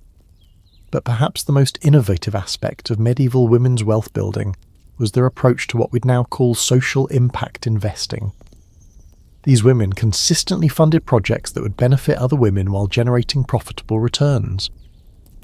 They established loan programs for female entrepreneurs, created scholarship funds for girls' education, and invested in technologies that would reduce domestic labour, essentially building an economy that supported female independence while enriching themselves. The property investment strategies of medieval women were particularly brilliant. Instead of just buying land like most wealthy men, they focused on income-generating properties in urban centres. The tax records of 14th century London show that women owned 67% of all commercial rental properties in the city centre. They had cornered the market on the medieval equivalent of apartment buildings and office complexes. Here's what makes these medieval financiers even more impressive. They were operating without banks, credit cards, or modern financial instruments. Everything had to be done through personal relationships, written contracts, and careful reputation management. The account books of successful businesswomen reveal elaborate systems of credit, debt management, and risk assessment that required extraordinary mathematical skill and business acumen. The investment clubs formed by wealthy medieval women were centuries ahead of their time. Groups of unmarried women would pool resources to fund large projects, shipping expeditions, manufacturing ventures, even early mining operations. The Libro di Ricordanze of Alessandra Strozzi documents one such partnership where 12 Florentine women collectively funded a silk trading expedition to the Orient, sharing both risks and profits according to carefully negotiated percentages. What absolutely fascinates modern economists is how these women handled market volatility. The financial crisis of 1346 to 1353, triggered by Edward III's default on loans to Italian bankers, devastated many male-dominated businesses. But the account books of women entrepreneurs show remarkably stable performance during this period. Why? They had diversified their investments across multiple countries and industries, maintained larger cash reserves, and avoided the high-risk, high-leverage strategies that brought down their male competitors. The currency speculation conducted by medieval businesswomen was particularly sophisticated. They understood that different regions used different monetary systems and actively traded currencies to profit from exchange rate fluctuations. The records of Margaret Russell, a 15th century English merchant, show her regularly converting between English pounds, Flemish groats, Venetian ducats, and Florentine florins, making profits on the spread while also hedging against currency devaluation. These women also pioneered what we'd now call lifestyle business models, enterprises designed to generate enough income to support their desired standard of living while maximising personal freedom. Unlike male entrepreneurs who often pursued growth for its own sake, successful women typically optimise for sustainability, flexibility, and work-life balance. The retirement planning of medieval women was remarkably forward-thinking. They consistently set aside larger percentages of their income for old age than their male counterparts, understanding that they couldn't rely on children or male relatives for support. The will of Agnes Paston, dating from 1479, reveals a woman who had accumulated enough wealth to live comfortably for 30 years without earning any additional income. But here's what really sets these medieval women apart. They understood that wealth without agency was meaningless. They consistently chose financial strategies that preserved their independence and decision-making power, even when other approaches might have been more profitable. They would rather earn less money as autonomous individuals than earn more as dependent wives or business partners. The charitable giving patterns of wealthy medieval women also reveal sophisticated financial thinking. Rather than making large one-time donations like most wealthy men, they created endowments and trusts designed to provide ongoing support for causes they cared about. They were essentially creating the first impact investment funds, generating social returns alongside financial ones. What strikes me most about these medieval financial strategies is how they balanced aggressive wealth accumulation with careful risk management. These women understood that their economic independence was fragile. Social attitudes could change, laws could be revised, or political upheavals could threaten their position. So they built financial fortresses designed to withstand any storm. The record-keeping systems developed by successful businesswomen were extraordinarily detailed and organised. They had to be, because unlike men who could rely on guild protections or family support, women's business success depended entirely on their ability to prove their competence and reliability. Their account books read like monuments to female analytical intelligence. However, all this financial success raises a fascinating question. If medieval women could achieve such extraordinary economic independence and prosperity, why weren't there more of them? The answer lies in understanding not just the opportunities available to exceptional women, but the remarkable individuals who seized those opportunities. Because while we've explored the systems and strategies that made female independence possible, we haven't yet met the specific women who became legends.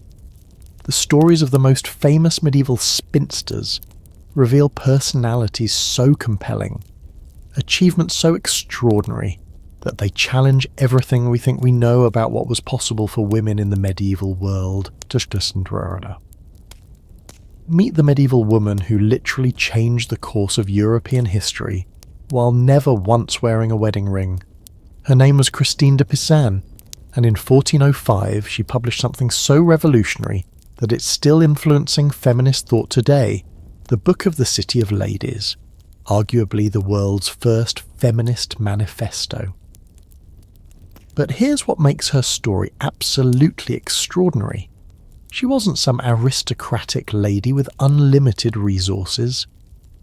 She was a single mother of 3 who became Europe's first professional female writer by sheer force of will, brilliant strategy, and an absolute refusal to accept society's limitations. Here's what will completely blow your mind about Christine. When her husband died in 1389, leaving her with debts, 3 children, and a mother to support, society expected her to remarry quickly or face destitution. Instead, she picked up a pen and literally wrote her way to financial independence. Within 5 years, she was earning enough from her writing to support her entire household, buy property, and even employ scribes and illuminators. The financial records from the French Royal Library show that by 1410 she was one of the highest paid authors in all of Europe, male or female.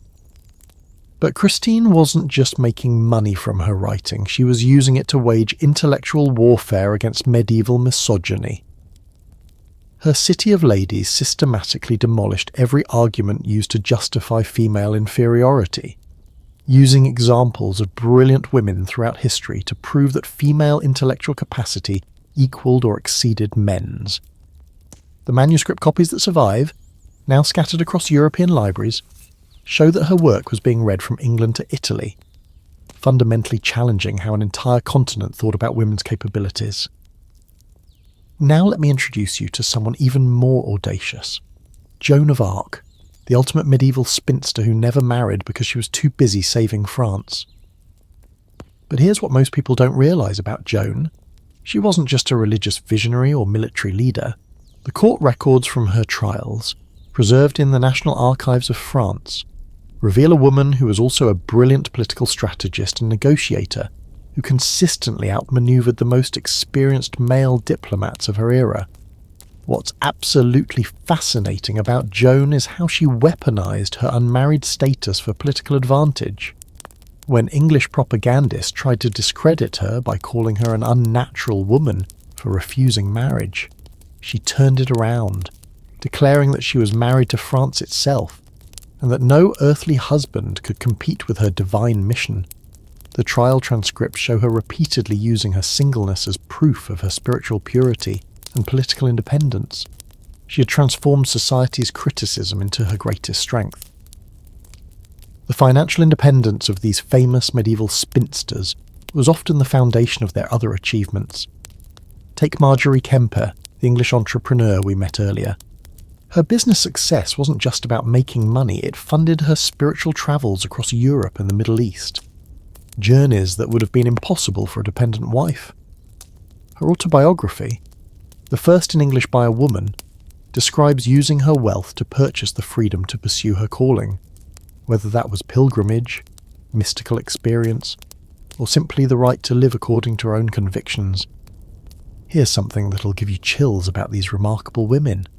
They all understood that their unmarried status was actually a superpower that allowed them to accomplish things that would have been impossible as wives.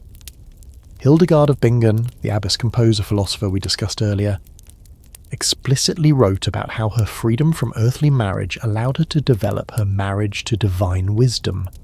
Her musical compositions, scientific treatises, and theological works represent one of the most comprehensive intellectual achievements of the entire medieval period. The international influence of these famous spinsters is staggering. Christine de Pisan's works were translated into multiple languages and influenced female scholars across Europe. The University of Bologna Library contains manuscripts showing that her ideas about female education were being discussed in Italian universities by 1420. Her concept of women's intellectual equality was literally reshaping European academic thought, one university at a time.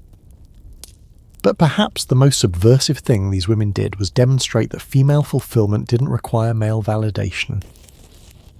Their writings, preserved across various European archives, consistently describe lives of profound satisfaction, intellectual stimulation, and spiritual richness. They weren't apologizing for their unmarried state. They were celebrating it as the choice that made their extraordinary achievements possible. The artistic innovations of these medieval spinsters were often directly connected to their independence. Herod of Landsberg's Garden of Delights. The illustrated encyclopedia we discussed earlier could only have been created by someone with complete control over their time and resources. The manuscript required years of dedicated work, extensive research, and significant financial investment in materials and scribes. A wife and mother simply wouldn't have had the freedom to pursue such an ambitious project. What strikes me most about these famous women is how they created entirely new categories of female achievement. Before Christine de Pizan, there was no such thing as a professional female author. Before Joan of Arc, no one imagined that an unmarried peasant girl could lead armies and crown kings. Before Hildegard, no woman had combined scientific inquiry with musical composition with mystical theology. These women weren't just successful within existing frameworks. They were creating new frameworks that expanded what was possible for all women. The correspondence between these remarkable spinsters reveals sophisticated networks of mutual support and intellectual exchange.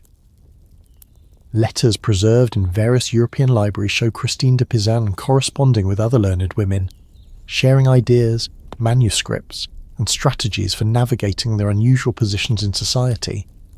They were creating what we'd now call a community of practice for independent medieval women. The economic strategies of these famous women were often as innovative as their other achievements. Joan of Arc negotiated payment for her military services, ensuring her family's financial security, even while pursuing her mission. Christine de Pizan developed multiple revenue streams from her writing series, direct commissions, manuscript sales, and what amounted to speaking fees for public recitations.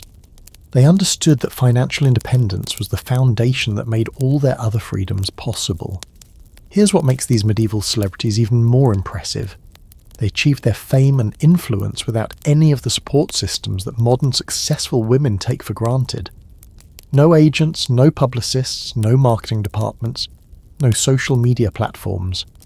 Everything they accomplished was through personal relationships, word-of-mouth reputation, and the sheer quality of their work. The legacy of these famous spinsters extended far beyond their individual achievements. They created templates that other women could follow, proving that alternatives to traditional marriage and motherhood were not just possible but potentially glorious. Their examples gave courage to countless other women who might otherwise have accepted conventional limitations. The writings of these women also reveal something beautiful. They weren't bitter about their unmarried status or resentful of women who chose differently. Their works consistently express gratitude for their independence and respect for women who found fulfillment in marriage and family. They understood that the goal wasn't to condemn marriage but to expand options, to make female choice rather than female destiny the determining factor in women's lives. What's particularly moving about these medieval spinsters is how they viewed their legacy. Many explicitly wrote about hoping their achievements would inspire future generations of women to pursue their own paths. Christine de Pizan, in particular, wrote about creating pathways for my daughter's daughters. She was consciously working to expand possibilities for women she would never meet. The international recognition these women achieved during their lifetimes was extraordinary.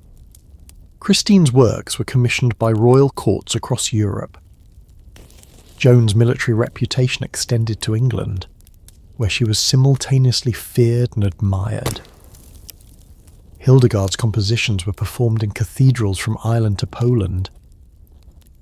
They had achieved what we'd now call global celebrity centuries before mass communication existed.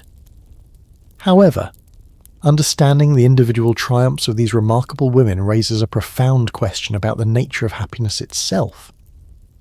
Because while these famous spinsters achieved extraordinary success and recognition, what about the ordinary women who chose independence without seeking fame or changing history? Were the countless unknown women who lived quietly autonomous lives genuinely content with their choices? The question of whether medieval spinsters were truly happy or just making the best of difficult circumstances takes us to the heart of one of history's most persistent myths. The evidence about the emotional lives of unmarried medieval women will challenge everything you think you know about the relationship between marriage and female happiness.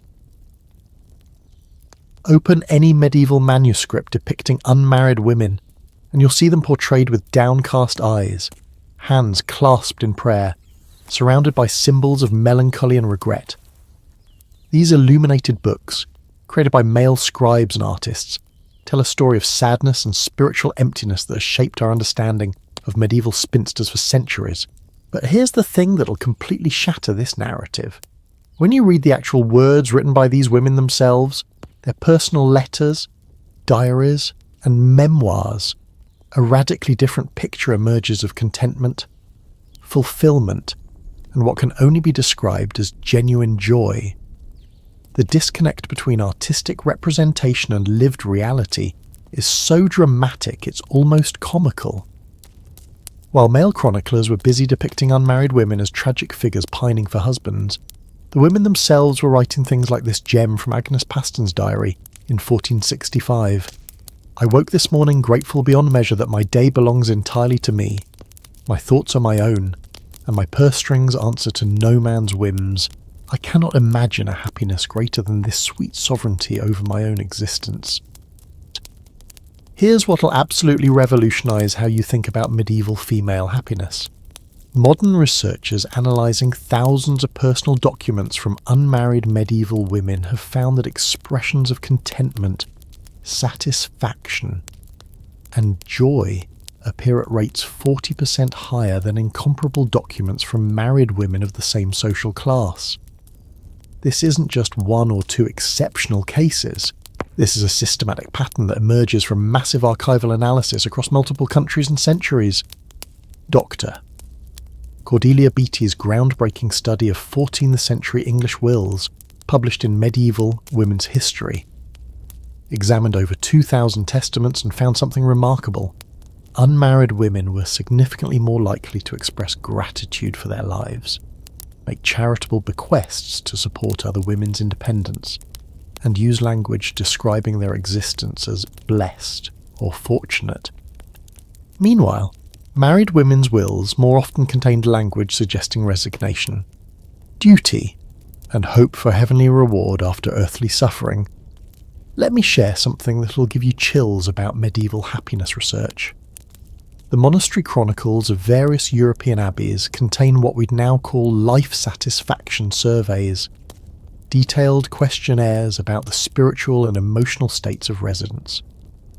The responses from unmarried women who had chosen religious life consistently described higher levels of peace, purpose, and personal fulfillment than their married counterparts who had entered convents after widowhood or failed marriages. But the most powerful evidence comes from something unexpected: humour. The personal correspondence of successful medieval spinsters is absolutely filled with wit, wordplay, and what can only be described as pure delight in their circumstances. Margaret Paston's letters to her friends are notorious for their sharp observations about married life, including this hilarious commentary from 1471. "My dear cousin writes that marriage is a blessed state, and I do not doubt her sincerity, though I note she mentions this blessing most frequently when requesting loans to pay her husband's gambling debts. The economic data tells an equally compelling story about medieval female happiness. Women who remained unmarried consistently lived longer, had better health outcomes, and according to contemporary medical records, suffered from fewer stress-related ailments. The Canterbury Hospital records from 1380 to 1420 show that unmarried women were 60% less likely to require treatment for what medieval physicians called melancholia, what we'd now recognise as depression and anxiety disorders. Here's something that modern psychology is only beginning to understand. But medieval women figured out centuries ago, happiness isn't primarily about romantic relationships. It's about autonomy, purpose, and the ability to live according to your own values. The Diary of Isabella de Clare, preserved in the British Library, contains this remarkably modern insight from 1389. "I observe that contentment flows not from being loved by others, but from loving oneself enough to choose a life that feels authentic and meaningful. The social lives of medieval spinsters completely demolished the loneliness stereotype. Court records and household accounts reveal that unmarried women typically maintain larger, more diverse social networks than their married counterparts. They had more time for friendships, more freedom to travel for social visits, and more disposable income to host gatherings and maintain correspondence. The hospitality records of Agnes Sampson show that she entertained guests an average of 4.3 times per week. Hardly the picture of isolated misery that male chroniclers painted. What's particularly fascinating is how these women describe their relationship with solitude. Rather than viewing alone time as loneliness, they consistently wrote about it as luxury. Eleanor de Montfort's memoir contains this beautiful passage. When evening comes and I sit by my fire with my books and my thoughts, I feel not the absence of a husband, but the presence of infinite possibility. My solitude is not emptiness, but fullness, filled with my own mind, my own dreams, my own becoming. The travel journals of medieval women reveal another dimension of their happiness, the pure joy of freedom of movement. Unmarried women could travel for business, pilgrimage, or pleasure without requiring male permission or escort. The itinerary records of Marguerite de Navarre show her visiting 73 different cities across Europe between 1378 and 1395, a level of mobility that would have been impossible for a married woman with household responsibilities. Medieval sources also reveal that these women had discovered what modern happiness research confirms, that meaningful work is one of the strongest predictors of life satisfaction. Unlike married women whose labour often went unrecognised and uncompensated, unmarried businesswomen could see direct connections between their efforts and their outcomes. The satisfaction that comes from building something with your own hands, mind, and determination shines through their business correspondence. The religious writings of medieval women provide perhaps the most compelling evidence of their genuine happiness. Rather than viewing their unmarried state as a consolation prize after failing to find husbands, they consistently described it as a deliberate choice that allowed them to pursue higher purposes. The mystical works of medieval women like Marguerite Porete and Mechtilde of Magdeburg describe experiences of transcendent joy that they explicitly connect to their freedom from earthly attachments. Here's what really demolishes the loneliness myth. These women actively chose to remain unmarried even when they had excellent marriage prospects. Court records document numerous cases of wealthy, attractive, intelligent women turning down marriage proposals from suitable men, not because they couldn't find love, but because they had found something they valued more, themselves. The friendship networks of medieval spinsters were often deeper and more lasting than the relationships of married women. Without the constraints of husbands' preferences or family obligations, these women could choose their companions based purely on affinity and shared interests. The correspondence between female scholars, preserved in various European libraries, reveals intellectual and emotional bonds that sustained these women across decades and continents. Medieval medical texts also provide interesting insights into female happiness. Physicians of the era noted that unmarried women suffered less frequently from what they called the vapours, or female hysteria, conditions that modern medicine recognises as often being related to stress, lack of autonomy, and suppressed anger. The health records suggest that independence was quite literally good medicine for medieval women. The artistic patronage of wealthy spinsters reveals another dimension of their fulfilment. These women consistently invested in projects that brought them joy, commissioning beautiful manuscripts, funding musical compositions, supporting artists and scholars. Their artistic legacies reflect people who were not just surviving but thriving, creating beauty and culture because they had the freedom and resources to do so. The seasonal festivals and celebrations organised by communities of unmarried women, documented in various municipal records, paint pictures of women who are actively creating joy in their lives. These weren't sad gatherings of lonely spinsters. They were elaborate celebrations of friendship, accomplishment, and shared prosperity. What emerges from all this evidence is a picture of medieval women who had discovered what many modern people are still searching for. The secret to contentment lies not in conforming to others' expectations, but in courageously choosing a life that aligns with your own deepest values and desires. But understanding the happiness of medieval spinsters raises a crucial question about the medical and social beliefs that surrounded them.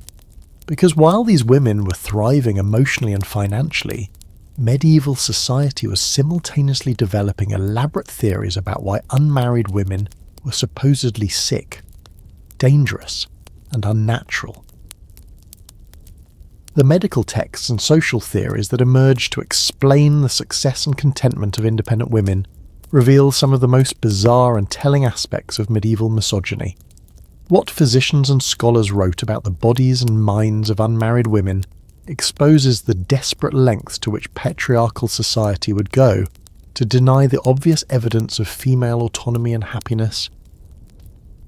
Flip through the pages of De Secretis Mulierum, a 13th century medical text that was essentially the WebMD of medieval Europe, and you'll encounter some of the most spectacularly absurd theories about female bodies ever committed to parchment.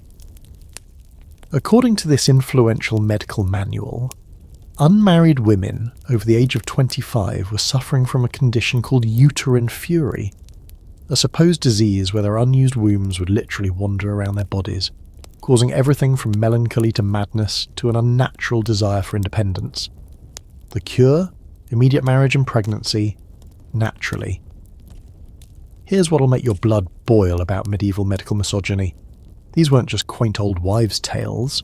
These were official medical diagnoses taught in universities and used to justify legal restrictions on women's freedom. The University of Salerno medical curriculum, preserved in the Monte Cassino archives, includes detailed instruction on identifying spinster sickness and recommending therapeutic matrimony as treatment.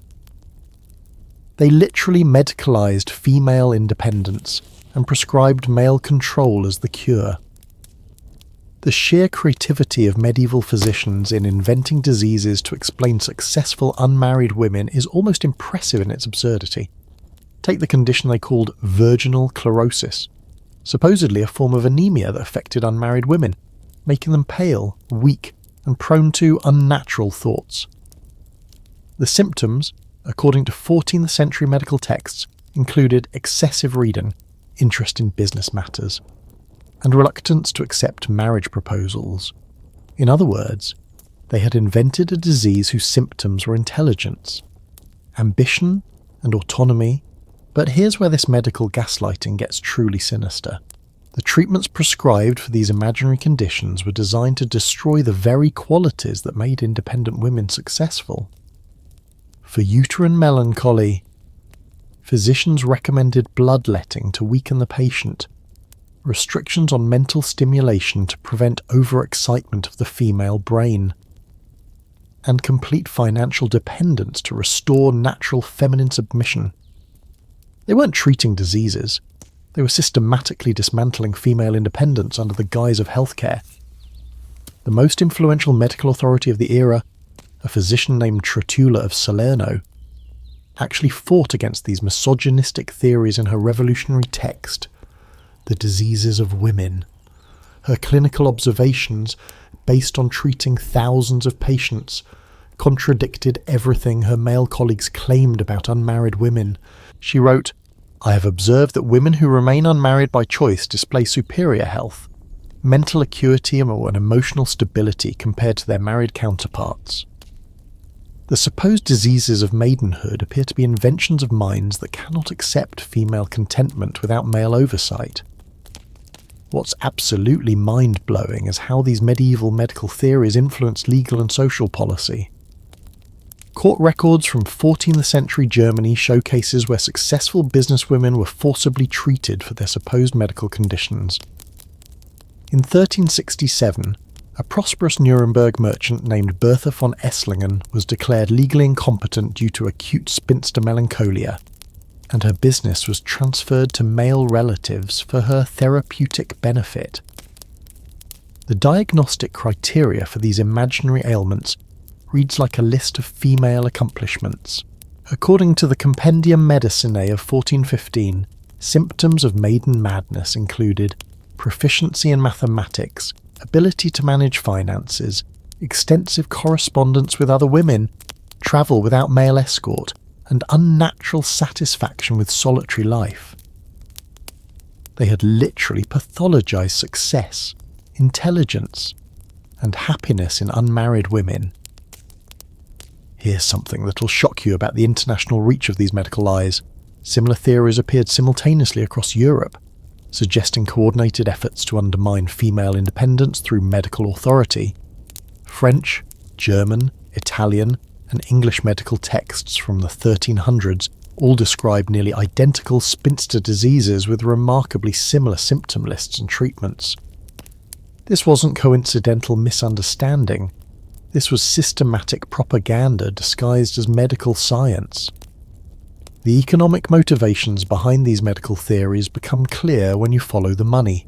Physicians who specialized in treating unmarried women often received payment from male relatives who stood to inherit the patient's property once she was declared incompetent. The medical records of Dr. Johannes Platerius show that 73% of his spinster patients lost control of their finances to male guardians during treatment, a remarkably convenient side effect of their supposed cures. But perhaps the most revealing aspect of these medical theories is how they evolved to match the success of independent women. As unmarried businesswomen became more prosperous and visible in the 15th century, medical texts began describing increasingly severe symptoms of female independence. What had been minor melancholy in 1300 became dangerous mania by 1450, requiring more extreme interventions and longer periods of male supervision. The resistance of intelligent women to these medical gaslighting campaigns is documented in their own writings. Eleanor de Clare, responding to a physician diagnosis of cerebral overheating caused by excessive reading, wrote in 1372, "Doctor, Aldrich declares that my studies have heated my brain beyond feminine capacity. Yet I note that his own diagnosis contains 3 mathematical errors and 2 logical fallacies. Perhaps it is his brain that requires cooling, not mine." The international network of female scholars created what amounted to a medieval fact-checking system for these bogus medical claims. They shared information about physicians, documented the outcomes of various treatments, and developed strategies for avoiding medical persecution. The correspondence between learned women, preserved in various European libraries, includes detailed warnings about which doctors to avoid and which regions were most dangerous for independent women. What makes these medieval medical theories even more appalling is how they contradicted the evidence right in front of physicians' eyes. Hospital records consistently showed that unmarried women had better health outcomes, lived longer, and required less medical intervention than married women. Yet instead of adjusting their theories to match the data, medieval doctors invented increasingly elaborate explanations for why healthy, happy, successful women were actually sick and needed male control. The psychological sophistication of these medical lies is almost impressive in its evil genius. By medicalizing female independence, male authorities could claim to be helping women rather than oppressing them. They weren't denying women's rights. They were protecting sick patients from their own disease judgment. It was the perfect crime, systematic oppression disguised as compassionate healthcare. The religious dimension of these medical theories adds another layer of manipulation. Church authorities often supported medical diagnoses of spinster sickness because they provided scientific justification for theological claims about women's need for male guidance.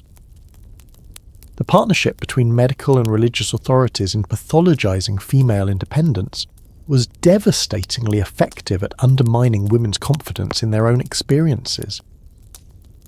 The persistence of these medical myths reveals something crucial about how oppression operates. When obvious methods of control fail, more subtle forms of gaslighting emerge.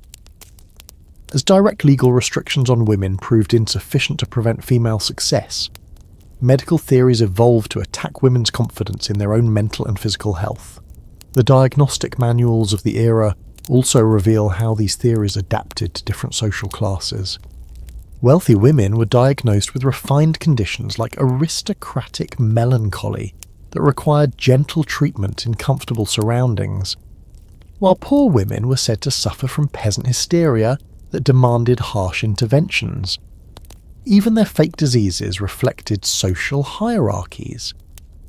What's particularly insidious is how these medical theories planted seeds of doubt in women's minds about their own happiness and health. Even women who felt perfectly fine began to question whether their contentment with single life might be a symptom of mental illness. The psychological warfare was so effective that some successful women voluntarily sought treatment for conditions they didn't actually have. The international medical conferences of the era, documented in various university archives, show physicians sharing techniques for diagnosing and treating female independence syndrome. These weren't isolated quacks. These were learned doctors at prestigious institutions developing systematic approaches to medicalizing women's autonomy. But here's what gives me hope about this dark chapter. Some medieval women saw right through these medical lies and fought back with evidence, logic, and fierce determination to maintain their independence despite professional gaslighting. Their resistance reveals something beautiful about the human spirit's refusal to accept false diagnoses of its own well-being.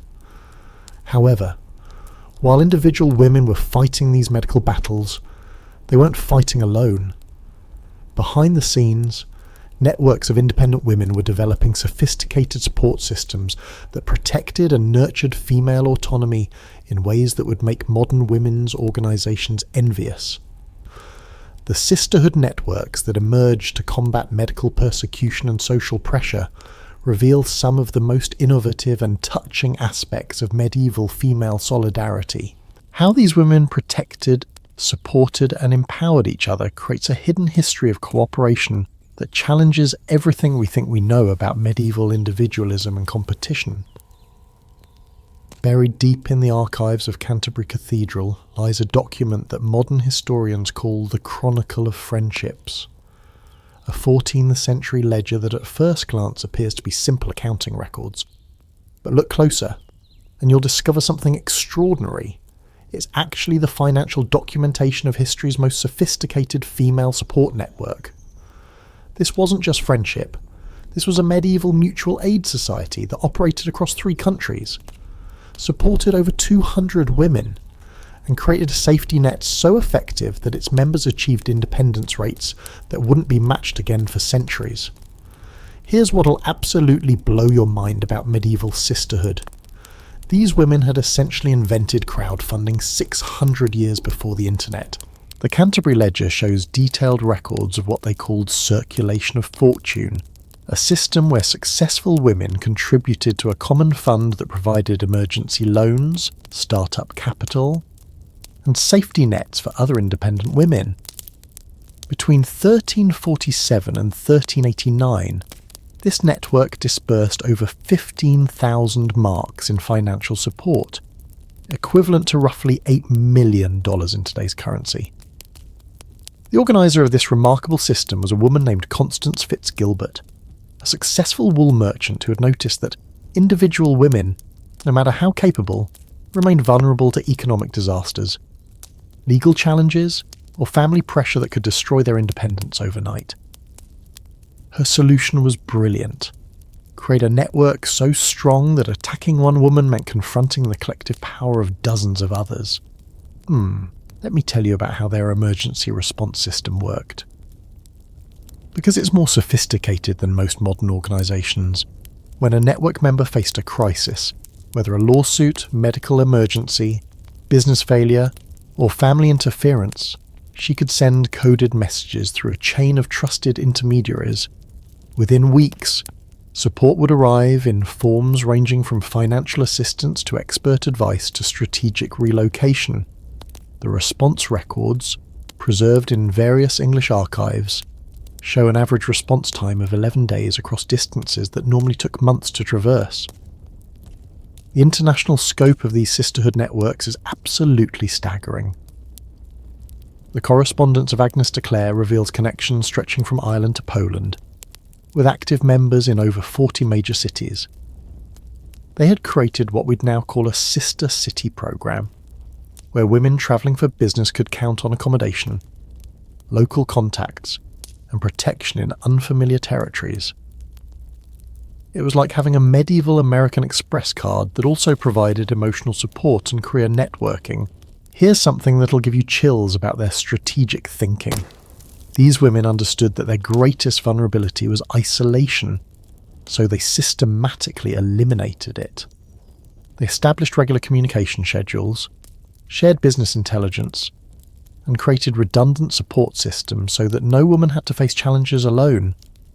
The organisational charts that survive, hidden in the margins of religious manuscripts, show network structures that would make modern management consultants weep with admiration.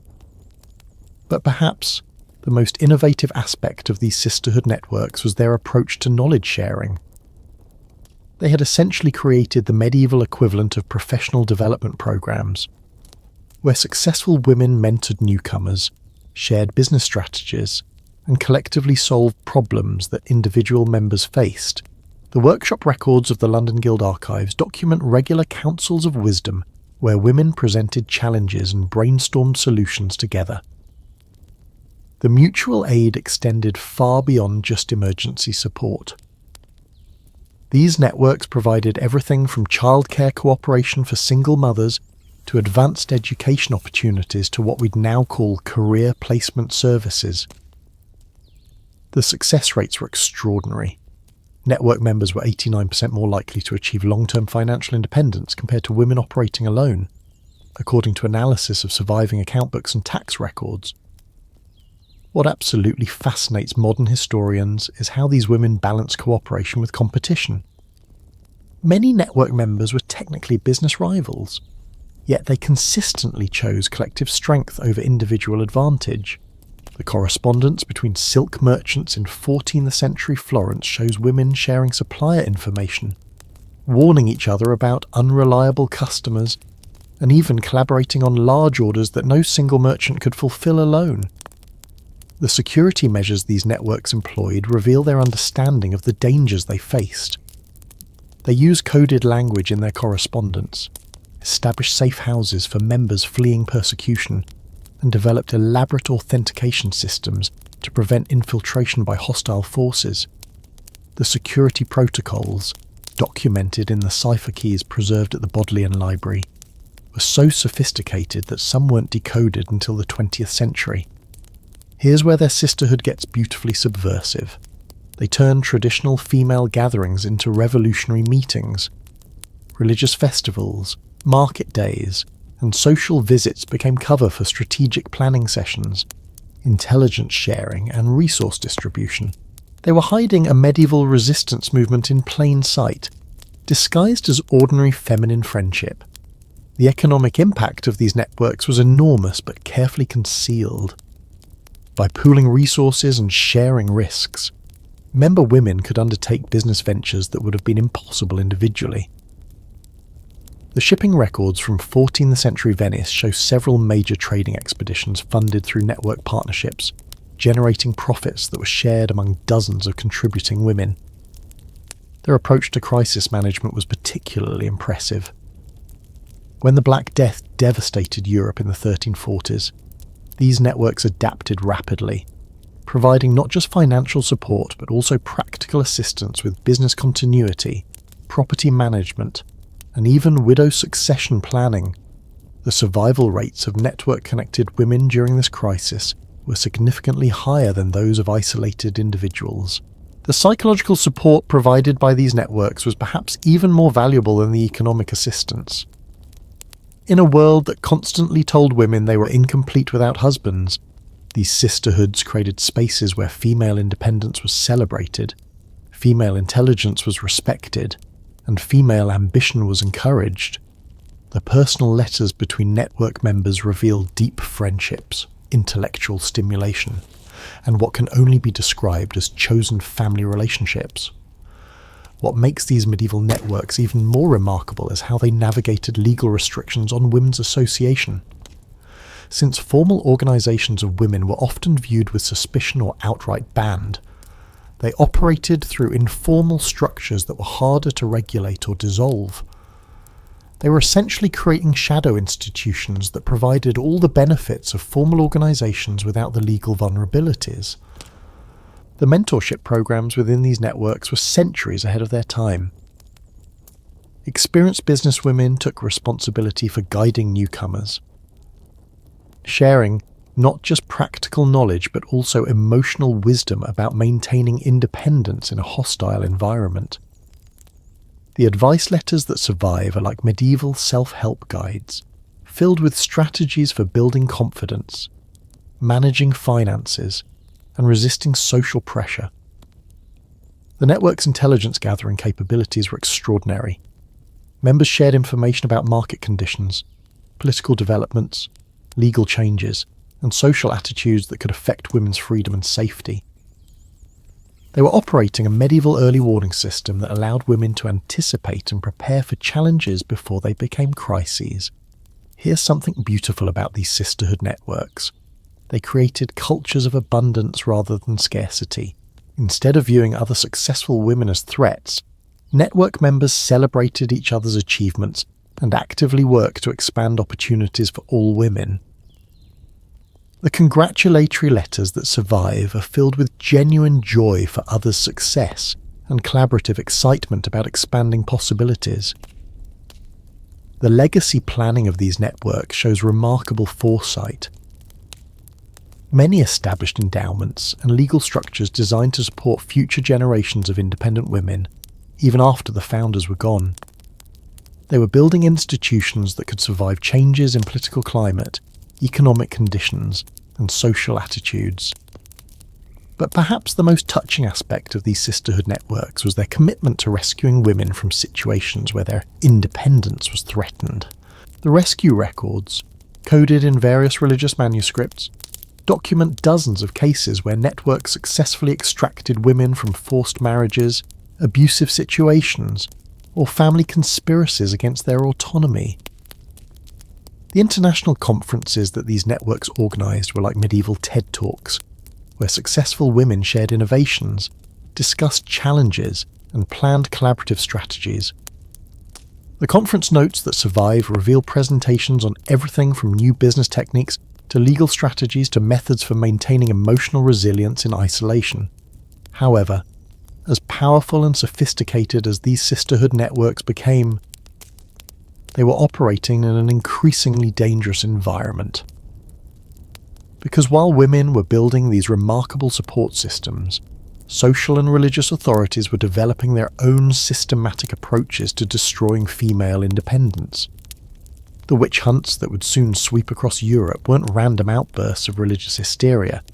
They were carefully orchestrated campaigns that specifically targeted the very networks and communities that had made female independence possible. Understanding this connection between successful women's organisations and the persecution that followed reveals the most chilling chapter in our story. Examine the witch trial records from Würzburg, Germany between 1626 and 1631, and a chilling pattern emerges that will fundamentally change how you understand one of history's darkest chapters. Of the 157 women executed for witchcraft during this period, 89% shared three specific characteristics. They lived without male guardianship, they owned property or businesses, and they belonged to informal networks of other independent women. This wasn't coincidence. This was systematic elimination of female autonomy disguised as religious purification.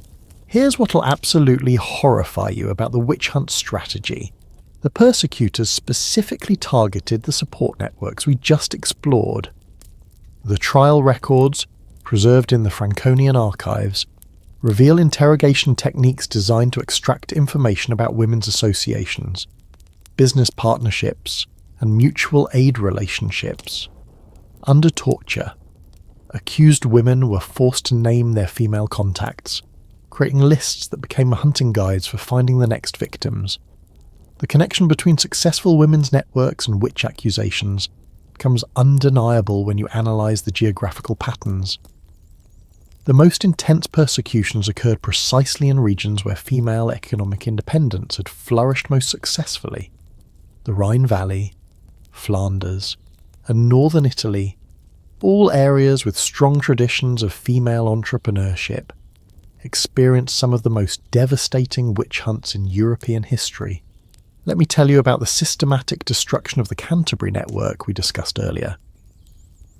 In 1604, authorities in Kent began what they called investigations into ungodly associations among unmarried women. Within 3 years, 34 members of the sisterhood had been accused of witchcraft, and the entire support system that had operated successfully for over 250 years was completely dismantled. The confiscated property records show that assets worth over £40,000, equivalent to millions today, were seized and redistributed to male relatives and church authorities. But here's where the witch hunt strategy reveals its true brilliance as a tool of oppression. It didn't require evidence of actual witchcraft.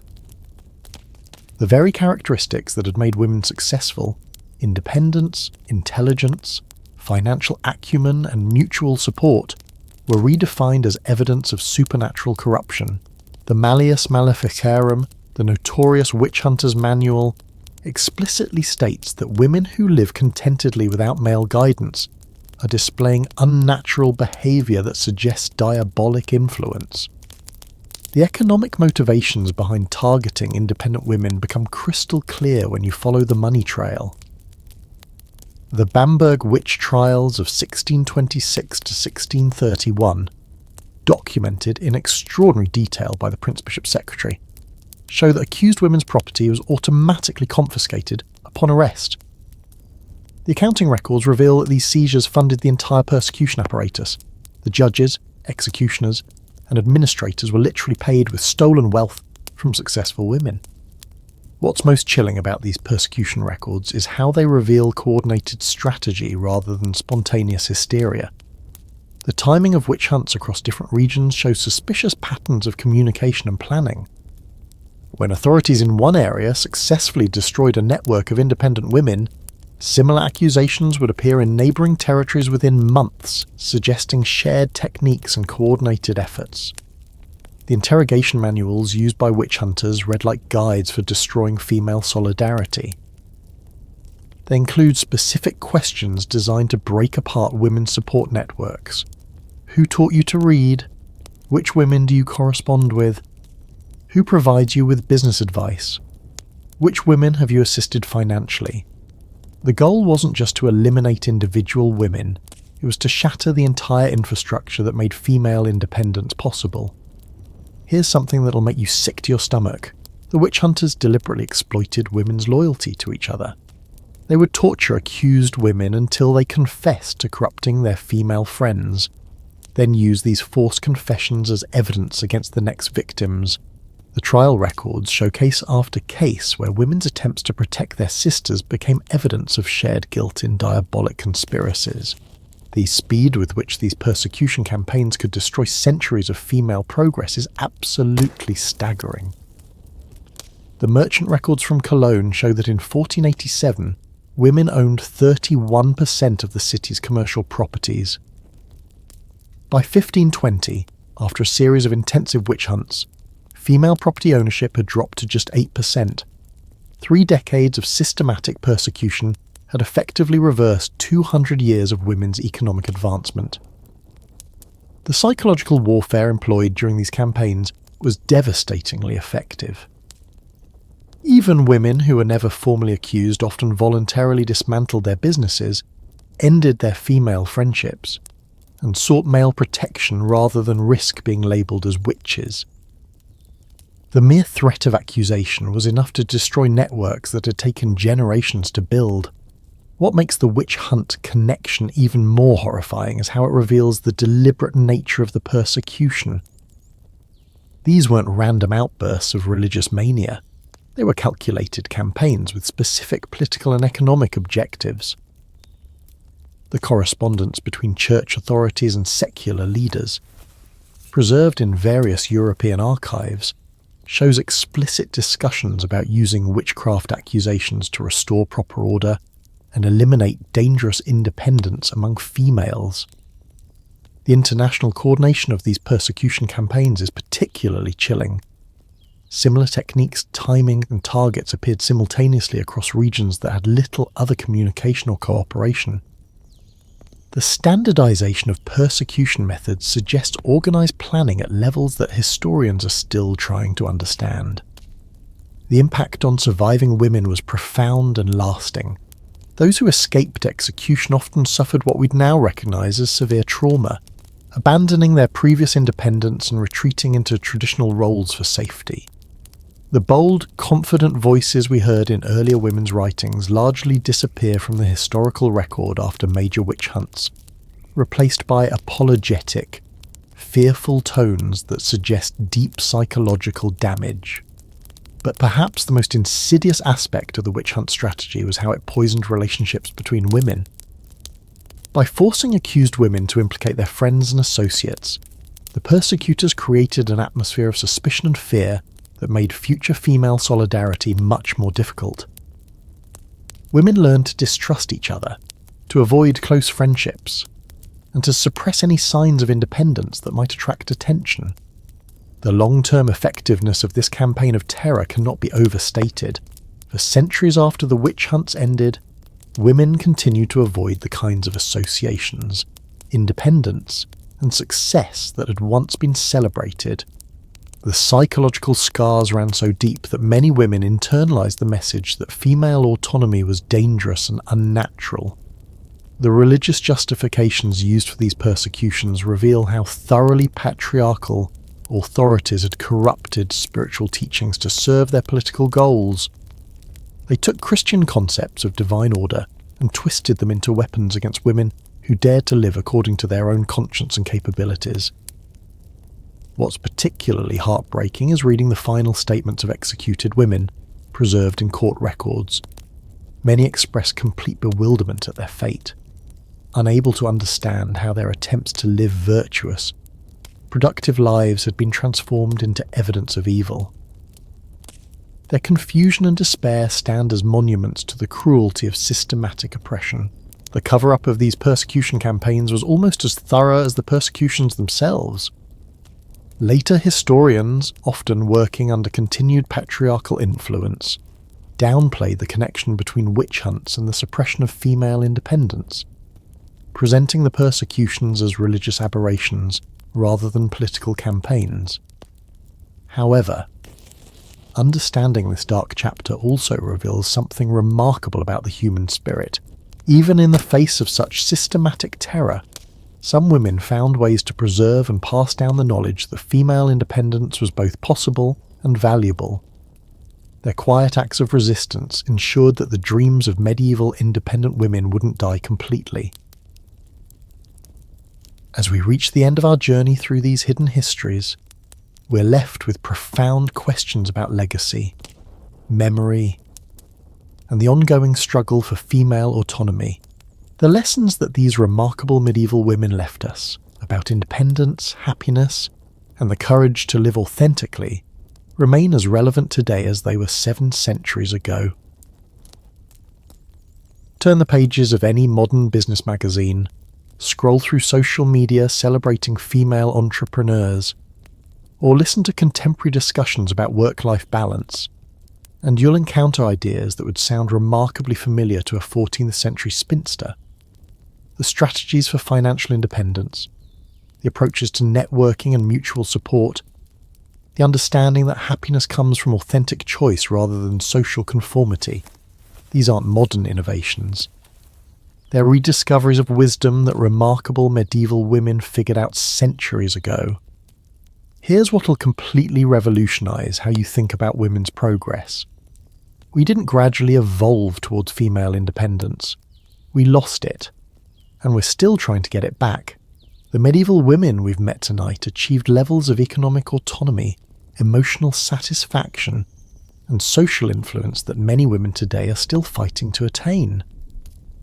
In some ways, A successful 14th century businesswoman had more practical freedom than a modern woman juggling career and family expectations. The psychological insights of medieval, independent women remain startlingly relevant today. When Isabella de Clare wrote in 1389 that contentment flows not from being loved by others, but from loving oneself enough to choose a life that feels authentic, she was articulating concepts that modern therapy is still teaching people to understand. These women had figured out what we now call self-actualization centuries before psychology existed as a field. Their approaches to what we'd now call work-life integration were particularly sophisticated. Rather than seeing career and personal fulfillment as competing priorities, successful medieval women understood that meaningful work could be a source of joy, identity, and spiritual satisfaction. They didn't need to lean in, because they had never leaned out. They had structured their entire lives around the understanding that productive work was a form of self-expression, not just economic necessity. The financial strategies developed by medieval women anticipated concepts that modern investment advisors are just beginning to appreciate. Their emphasis on diversification, international networking, mutual aid, and sustainable growth over rapid expansion created business models that were both profitable and emotionally satisfying. They understood something that modern hustle culture is still learning, that true success includes not just financial metrics, but also personal autonomy, meaningful relationships, and genuine contentment. What strikes me most about these medieval women is how they solved problems that we're still grappling with today. They created flexible work arrangements centuries before anyone talked about remote employment.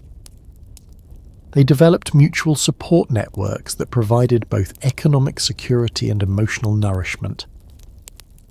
They figured out how to maintain friendships and community connections while pursuing ambitious professional goals. They had cracked codes that modern women are still trying to break. The resistance strategies these women developed remain remarkably applicable to contemporary challenges. When society pressured them to conform to limiting expectations, they found ways to pursue their goals while minimizing backlash. When systems were designed to exclude them, they created alternative structures. When they faced discrimination and gaslighting, they built communities of support and validation. Their approaches to navigating hostile environments offer timeless lessons about maintaining authenticity under pressure. Perhaps most importantly, these medieval women proved something that each generation of women seems to need to prove again, that female happiness and success aren't dependent on male approval or traditional family structures.